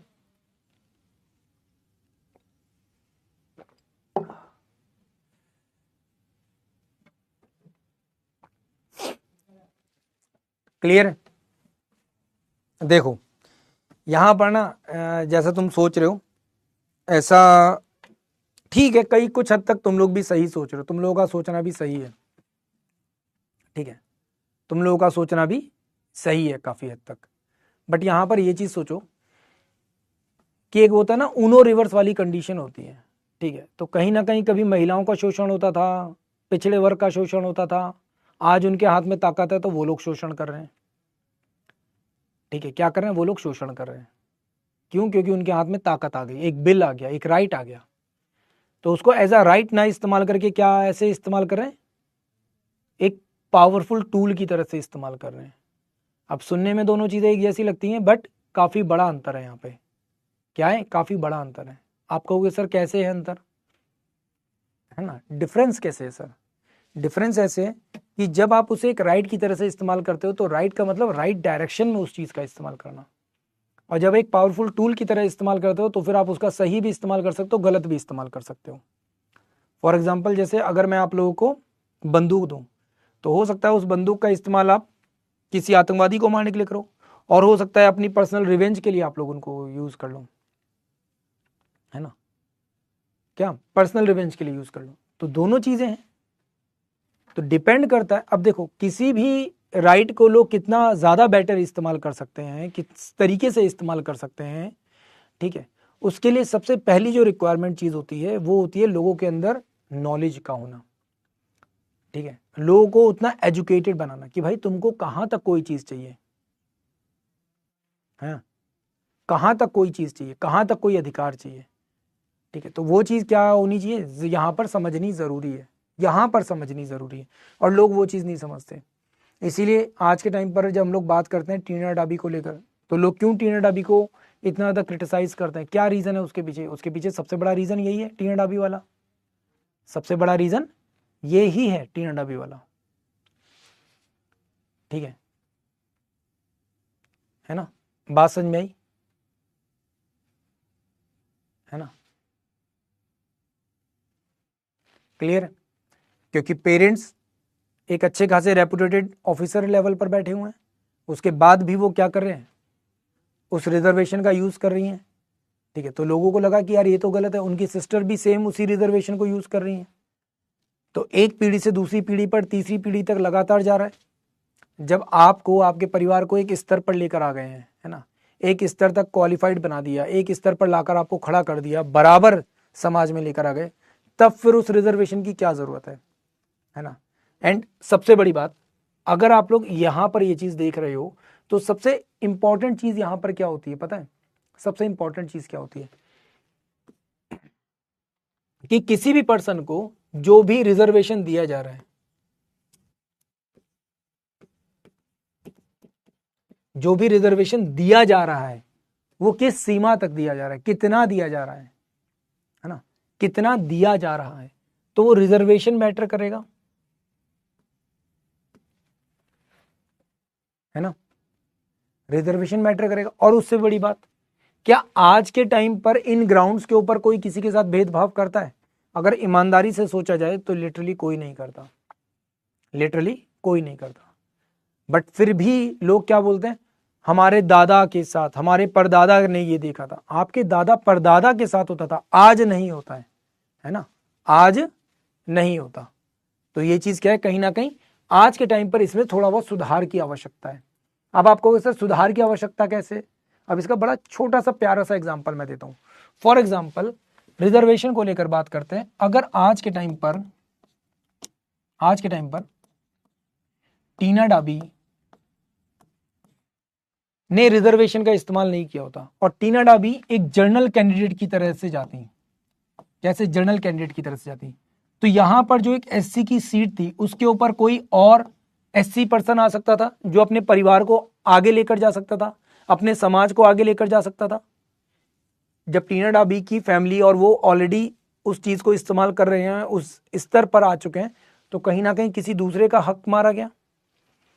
तो गवर्नमेंट आज के टाइम पर क्या कह रही है, गवर्नमेंट यही कह रही है कि भाई, और इवन गवर्नमेंट नहीं, सुप्रीम कोर्ट भी कह रहा है कि भाई ये जो रिजर्वेशन है, इस रिजर्वेशन में भी क्या डिसाइड करो, एससी एंड एसटी में क्रीमी लेयर को डिफाइन करो। किसको डिफाइन करो, क्रीमी लेयर को। किसको, क्रीमी लेयर डिफाइन करो। अब लोगों को जब भी क्रीमी लेयर के बारे में पता चलता है, लोग आ जाते हैं कि रिजर्वेशन खत्म हो रहा है। रिजर्वेशन खत्म नहीं हो रहा है।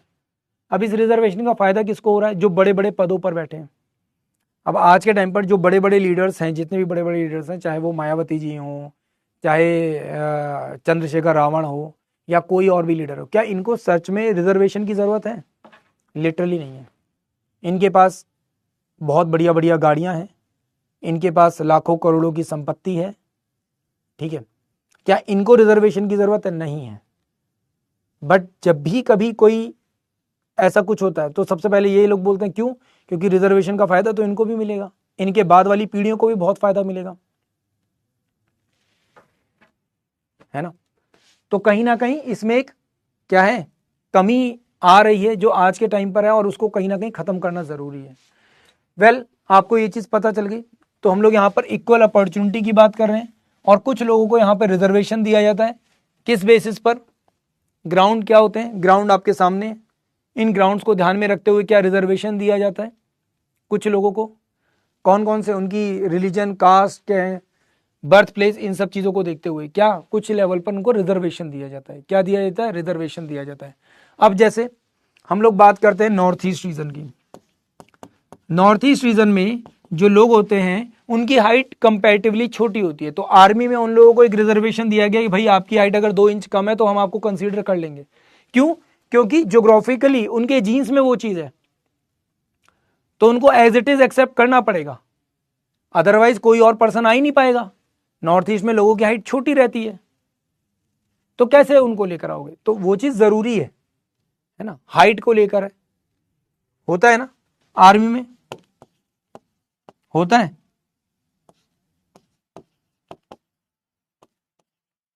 देखा है, हाइट को लेकर क्यों होता है? इसीलिए होता है। In India we can not remove reservation. Sir बिल्कुल नहीं कर सकते रिमूव। जब आज के टाइम पर जनता ही ये बोल रही है कि यार कास्ट रिजर्वेशन होना चाहिए, ये भी होना चाहिए, वो भी होना चाहिए, तो आप कैसे करोगे रिमूव? ठीक है, आप लिटरली कर ही नहीं सकते। आज के टाइम पर अगर पंडितों को बोला जाए तुमको रिजर्वेशन का बेनिफिट चाहिए, तो हर कोई हाथ खड़ा करेगा। पंडित हो, चाहे ब्राह्मण हो, चाहे राजपूत हो, चाहे बनिया हो, हर किसी को रिजर्वेशन चाहिए। जब हर किसी को रिजर्वेशन चाहिए तो कहाँ से खत्म होगा? आपने पूरे समाज को, पूरे देश को इस स्थिति में लाकर रख दिया है। अगर भीमराव अंबेडकर के बारे में बात करें तो उन्होंने बोला था रिजर्वेशन जो होगा वो सिर्फ और सिर्फ केवल और केवल कब? 1999 तक के लिए बोला था भीमराव अंबेडकर ने। मजबूरी थी, तो अटल बिहारी वाजपेयी ने बोला नहीं, आज के टाइम पर भी हमारे पास रिजर्वेशन की कंडीशन ज्यादा खराब है, we need to extend this.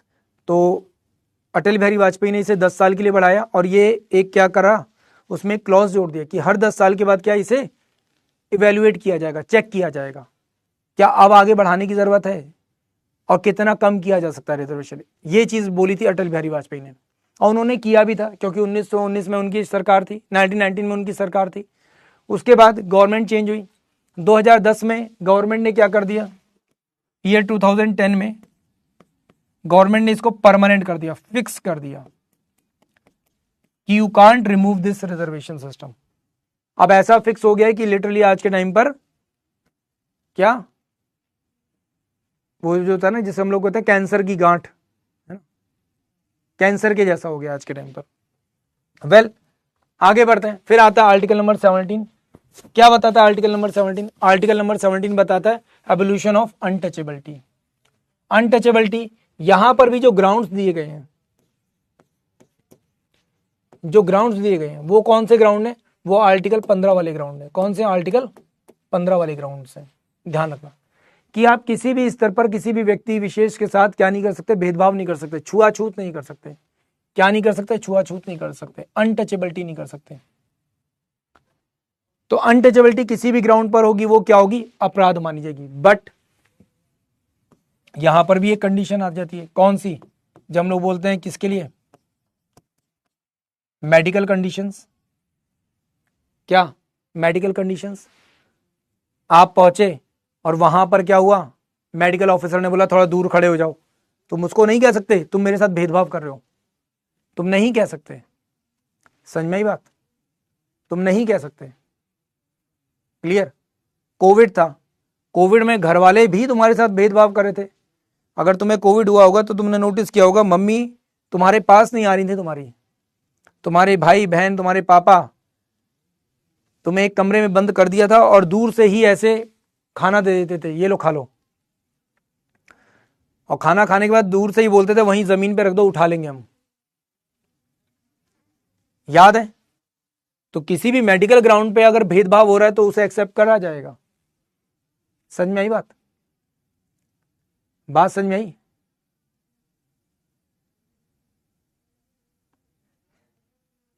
Clear है? और ये भी कैसा अपराध है? ये भी एक ऐसा अपराध है जहां पर सीधे सीधे पनिशमेंट होती है। ठीक है? नो बेल कंसीडर, ध्यान रखना।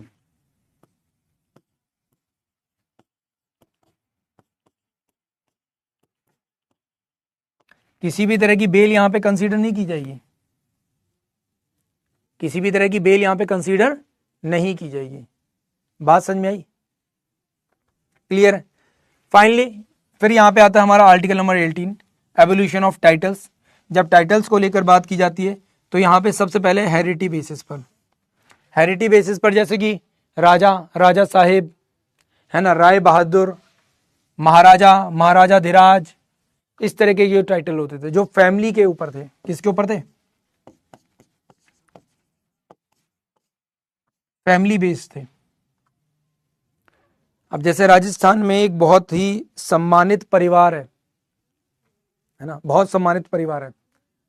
आज भी लोग उनको प्यार से, प्रेम से उनको हाथ जोड़कर नमन करते हैं, उनको बोलते हैं महाराजा लक्ष्यराज सिंह जी। सुना है नाम? सुना है नाम सब लोगों ने? बहुत सम्मानित परिवार है। पर क्या वो अपने नाम के साथ लिखते हैं महाराजा? नहीं लिखते। वो कभी भी अपने नाम के साथ महाराजा शब्द का इस्तेमाल नहीं करते। क्यों? क्योंकि टाइटल खत्म कर दिया गया। हाँ, पर ये लोगों का प्यार है कि वो आज भी उनको क्या दिल से अपना महाराजा ही मानते हैं। ये आज भी क्या है, लोगों का उनके प्रति सम्मान है।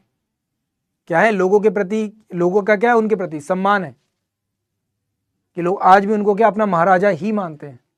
चाहे भले ही आपकी डेमोक्रेसी कुछ भी हो, चाहे भले ही वोट किसी को डालना हो किसको ना डालना हो, बट आज भी हम लोग उनको क्या महाराजा की तरह से ट्रीट करते हैं। क्यों कर रहे हैं? वो एक अलग रीजन है, वो आपसी व्यवहार है हम लोगों का आपस में, उनका और लोगों के बीच में। क्लियर है? बात समझ में आई यहां पे? हाँ या ना? तो फैमिली बेस अगर कोई भी है, बिल्कुल बिल्कुल सही। इसके अलावा अगर कोई टाइटल एकेडमिक है, मिलिट्री वाला है, तो वो अलाउ किया जाएगा। ठीक है? एकेडमिक है मींस आपके, अगर आपने इंजीनियरिंग की है तो अपने नाम के पीछे, सॉरी नाम के साथ आप ER लगा दोगे। अगर आप डॉक्टर हो तो अपने नाम के साथ आप डॉक्टर लगा दोगे, है ना। अगर आप कैप्टन हो तो अपने नाम के साथ आप कैप्टन लगा दोगे। हाँ या ना? हाँ या ना? होगा ना? क्यों? क्योंकि ये वो उपाधियां हैं जो खुद भारत सरकार ने आपको दी हैं, है ना, आपकी विद्वानशीलता पर, आपके ज्ञान पर दी हैं, है ना, आपके द्वारा दी गई सेवाओं की वजह से, आपके द्वारा जो अर्न किया गया टाइटल है वो आपको दिया है। तो वो आपको हमेशा क्या करते हो, एज इट इज यूज करते रहते हो। एज इट इज क्या करते हो, यूज करते रहते हो। क्लियर है, क्लियर है, ठीक है। फिर भारत का कोई भी नागरिक किसी भी दूसरे देश से क्या नहीं ले सकता, कोई टाइटल नहीं ले सकता। इन केस अगर वो करता है,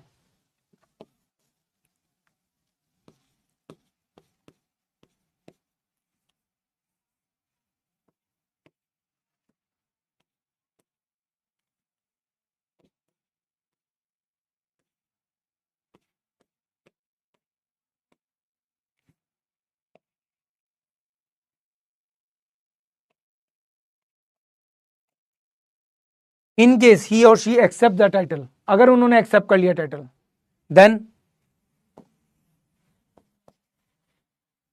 क्या होगा,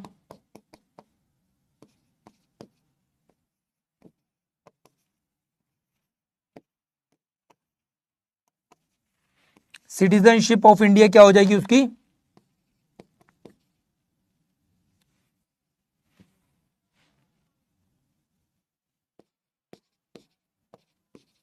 एंडेड। तुरंत ही क्या किया जाएगा, उसकी जो नागरिकता है उसको खत्म कर दिया जाएगा। ठीक है, एक तरह से बोला जाए तो स्वतः ही खत्म हो जाएगी, अपने आप ही खत्म हो जाएगी। ठीक है, अगर कोई भी पर्सन इन केस अगर एक्सेप्ट करता है किसी भी दूसरे देश से टाइटल, तो आपकी नागरिकता, आपकी सिटीजनशिप तुरंत ही क्या हो जाएगी, इमीडिएटली खत्म कर दी जाएगी। क्या कर दी जाएगी, इमीडिएटली खत्म कर दी जाएगी। तो यहां पे बात समझ में आ गई। अब हाँ, ये बात बिल्कुल सही है। What about the surname. अब देखो, जब हम लोग बात करते हैं सरनेम के बारे में, तो सरनेम एक अलग कंडीशन है ना। सरनेम एक अलग कंडीशन है, नो डाउट। आपके जो सरनेम होते हैं वो कई बार आपकी कास्ट को बताते हैं, कई बार आपके पर्टिकुलर वर्ग के बारे में बताते हैं, बट उनको एज अ टाइटल नहीं देखा जाता, एज अ टाइटल नहीं देखा जाता। बात समझ में आई, क्लियर है, हाँ या ना।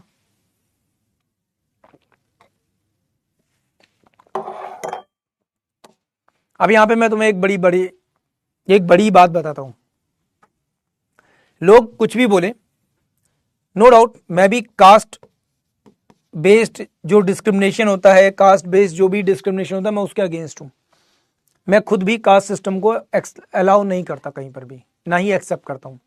बट ये कास्ट सिस्टम जो था ना, इसने एक बहुत बड़ी इंप्रूवमेंट लेकर आया हमारे सोसाइटी में। पता है वो इंप्रूवमेंट क्या था? वो इंप्रूवमेंट था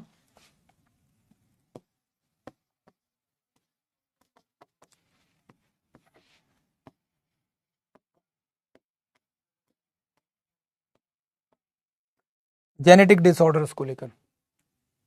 आपको सर कैसी बात कर रहे हो, इसका इससे क्या लेना देना कास्ट से? है बहुत बड़ा लेना देना। यूरोपियन कंट्रीज में या कहीं पर भी आप जाओगे तो आप एक चीज नोटिस करोगे कि बहुत सारे लोगों को अलग अलग तरीके की जेनेटिक प्रॉब्लम्स हो जाती हैं। ये जेनेटिक प्रॉब्लम्स उन लोगों को क्यों हो रही हैं, उसके पीछे सबसे बड़ा कारण क्या है? क्योंकि उनको नहीं पता कि उनके पापा के पापा या उनके मम्मी के मम्मी क्या सेम फैमिली के थे या नहीं थे।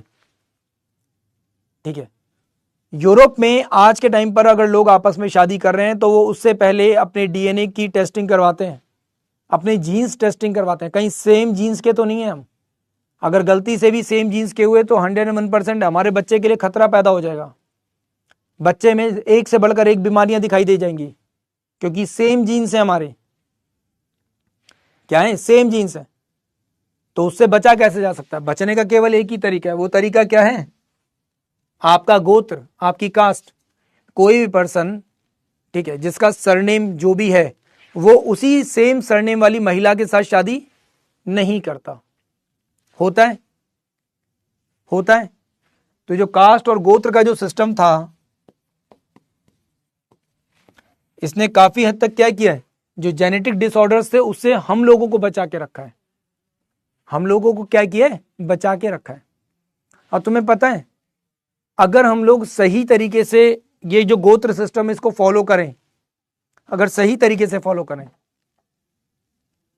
अगर इस गोत्र सिस्टम को हम लोग सही तरीके से फॉलो करें, तो आने वाले 100 सालों तक हमारे देश में किसी भी तरीके की जेनेटिक डिसऑर्डर बिल्कुल भी आपको देखने को नहीं मिलेगा। समझ में आई बात? किसी भी तरह का जेनेटिक डिसऑर्डर देखने को नहीं मिलेगा।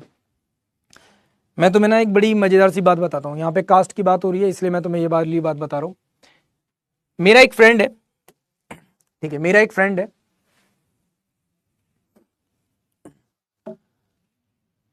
वो एक मतलब शेड्यूल कास्ट से बिलोंग करता है। मैं वैसे किसी के साथ कोई भेदभाव या कुछ ऐसा करता नहीं, पहली चीज़ तो ये, क्योंकि मेरा बहुत अच्छा फ्रेंड है वो, आज भी मेरी उससे बहुत अच्छी बात होती है। इवन कुछ चीज़ों को लेकर मजाक भी होता है उसका मेरे साथ, इन्हीं सब चीज़ों को लेकर, क्योंकि पढ़ा लिखा है तो वो इन चीज़ों को समझता है।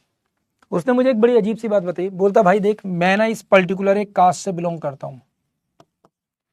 बोलते रिसेंटली मेरी जो सिस्टर है, उसकी जो अपनी सिस्टर है, उसने किसी लड़के को पसंद किया होगा, है ना, कोई लड़के को पसंद किया।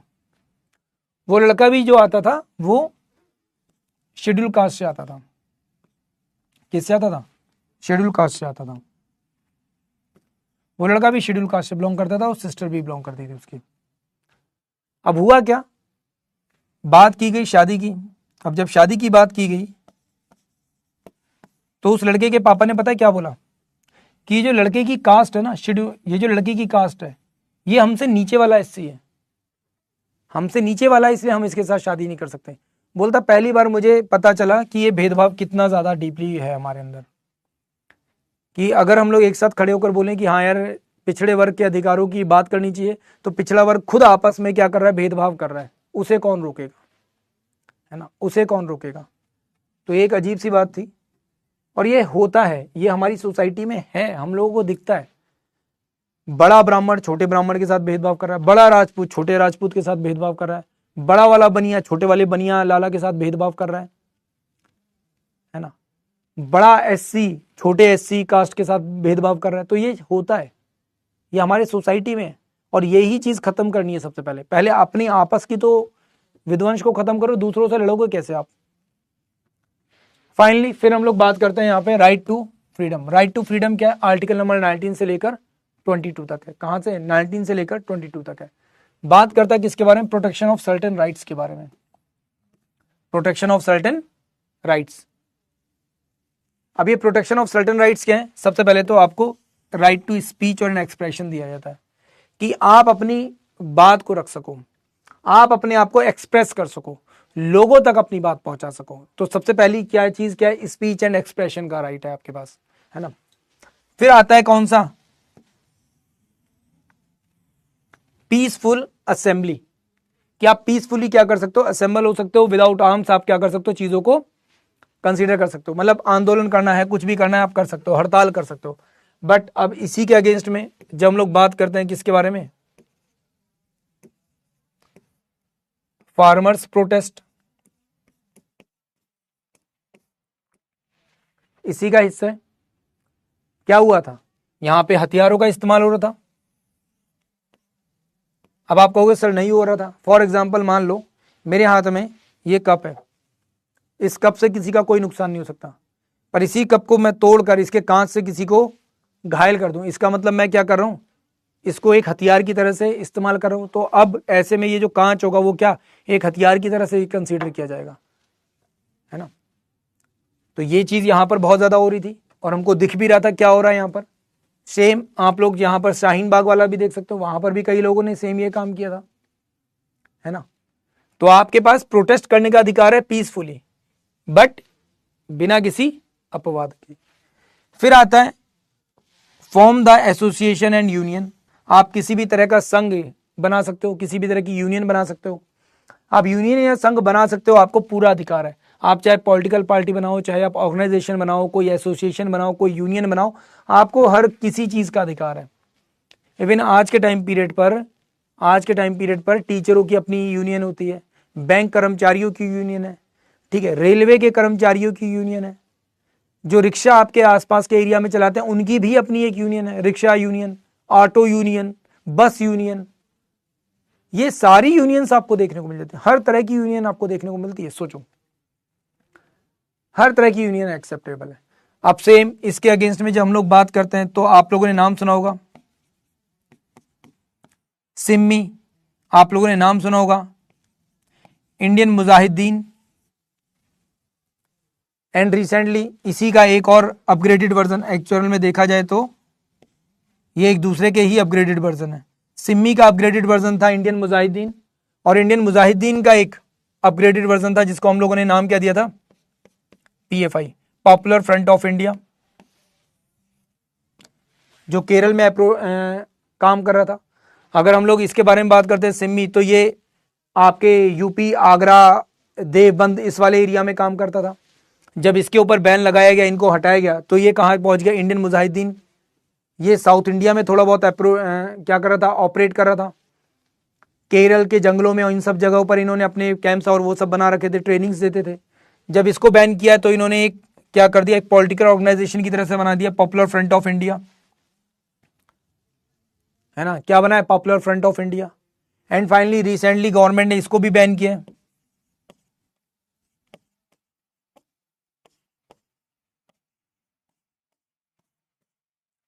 अब ये सब क्या थे, ग्रुप से, यूनियन से, एसोसिएशन से, जिनको रिसेंटली क्या किया हम लोगों ने, बैन किया। क्लियर है।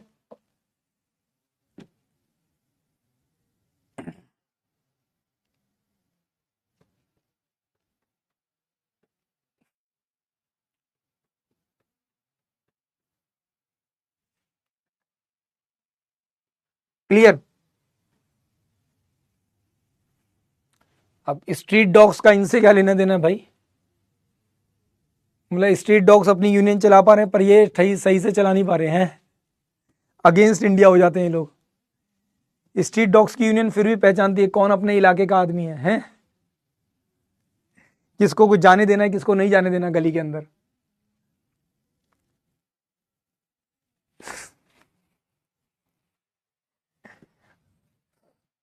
To move freely throughout the territory of India, Bharat की सीमाओं में कहीं पर भी आने जाने का अधिकार, कहीं पर भी आने जाने का अधिकार, बट अंडर द लॉ। अब इसका मतलब ये नहीं है कि आप कहोगे सर मेरा तो कहीं पर भी जाने का अधिकार है, मैं तो आज पार्लियामेंट हाउस में जाऊंगा, मैं आज प्रेसिडेंट हाउस के अंदर जाऊंगा, मैं आज ये करूंगा, मैं आज नहीं सर, अधिकार है अंडर द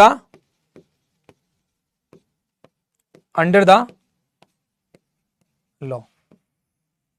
क्या अंडर द लॉ, किसके अंतर्गत, अंडर द लॉ, उस कानून के अंतर्गत अधिकार है। ठीक है, क्या कानून के अंतर्गत अधिकार है। अब फॉर एग्जांपल मान लो यही क्लास अगर मैं आपको ऑफलाइन में पढ़ा रहा होता और जो टाइम होता उसी टाइम पर आते जाते ना, ऐसा तो नहीं सर मैं तो 12 बजे फ्री हूं 12 बजे पढ़ाऊं मुझे, ऐसा तो नहीं होता, है ना।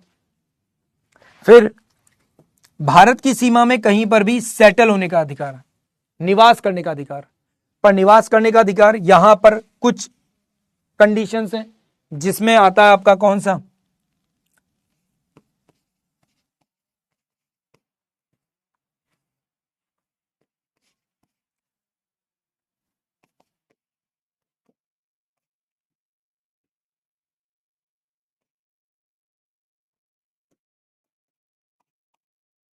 Scheduled tribal areas and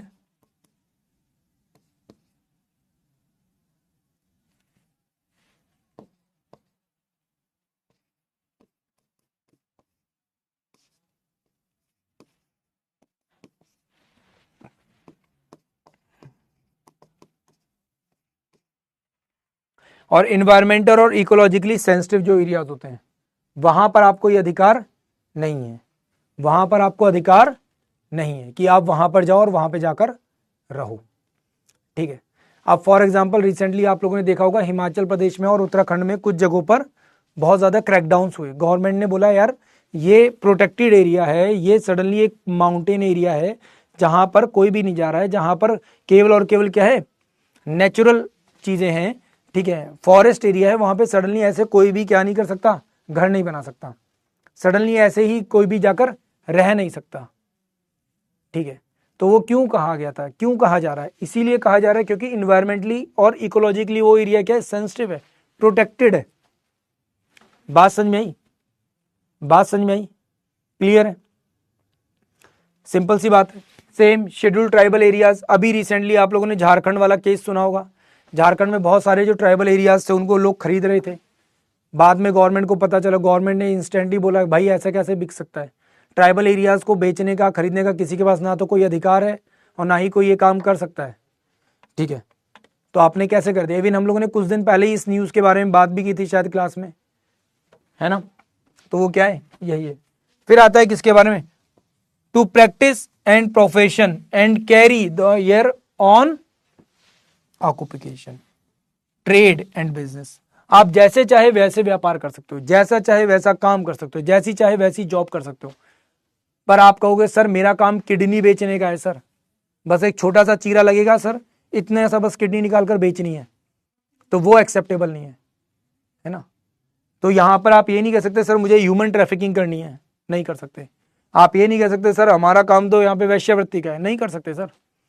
but अब जब मैंने यहाँ पे वर्ड यूज किया वैश्यावृत्ति का, प्रोस्टिट्यूशन का काम, तो मैं शायद सोच के हैरानी होगी, ड्यूरिंग द कोविड 2022 में ये केस सुप्रीम कोर्ट के सामने पहुंचा, और सुप्रीम कोर्ट के सामने बहुत सारी ऐसी फीमेल्स पहुंची जिन्होंने बोला कि यार हम तो इसके अलावा और कोई काम जानते ही नहीं है, या तो आप हमें काम सिखाओ और हमें इस काबिल बना दो कि हम अपना घर परिवार चला सकें, या फिर एटलीस्ट कम से कम हमें ये काम करने दो। तो गवर्नमेंट ने बोला भाई देखो, पहली चीज तो ये कि वेश्यावृत्ति भारत में लीगल नहीं है। क्या भारत में लीगल नहीं है, आप इस चीज को कर ही नहीं सकते, है ना, आप ये काम कर ही नहीं सकते, पहली चीज तो ये। दूसरी चीज क्या बोली यहां पर, दूसरी चीज सुप्रीम कोर्ट ने बोली कोई भी चीज गलत तब मानी जाएगी जब वो सामने आ रही है। तो एक तरह से बोला जाए तो सुप्रीम कोर्ट ने कुछ हद तक यहां पे छूट देने वाला काम कर दिया कि भाई आपके इस काम से किसी और को दिक्कत ना हो, ठीक है, किसी बच्चे को दिक्कत ना हो, सामाजिक रूप से कोई समस्या ना सामने आ रही हो, तो कहा आप ठीक हो। अदरवाइज अगर ये चीजें समाज में प्रॉब्लम क्रिएट कर रही हैं, डिस्प्यूट्स क्रिएट कर रही हैं, तो इसको कहीं ना कहीं गलत माना जाएगा। क्या माना जाएगा, गलत माना जाएगा। तो सुप्रीम कोर्ट ने ये चीज क्या उन लोगों के ही हक में कही थी। वेल, फिलहाल आज के लिए यहीं पर रखते, इसके आगे की कहानी नेक्स्ट क्लास में देखेंगे, क्योंकि थोड़ा सा बड़ा पार्ट है, अभी ये खत्म नहीं हो पाएगा। फिलहाल यहीं तक रखते हैं, ठीक है। नेक्स्ट क्लास में आगे चलेंगे, क्योंकि आज थोड़ा सा टाइम ज्यादा लग जाएगा इसमें, इनिशियल स्टार्टिंग थी इसलिए थोड़ा टाइम आपको लग भी गया।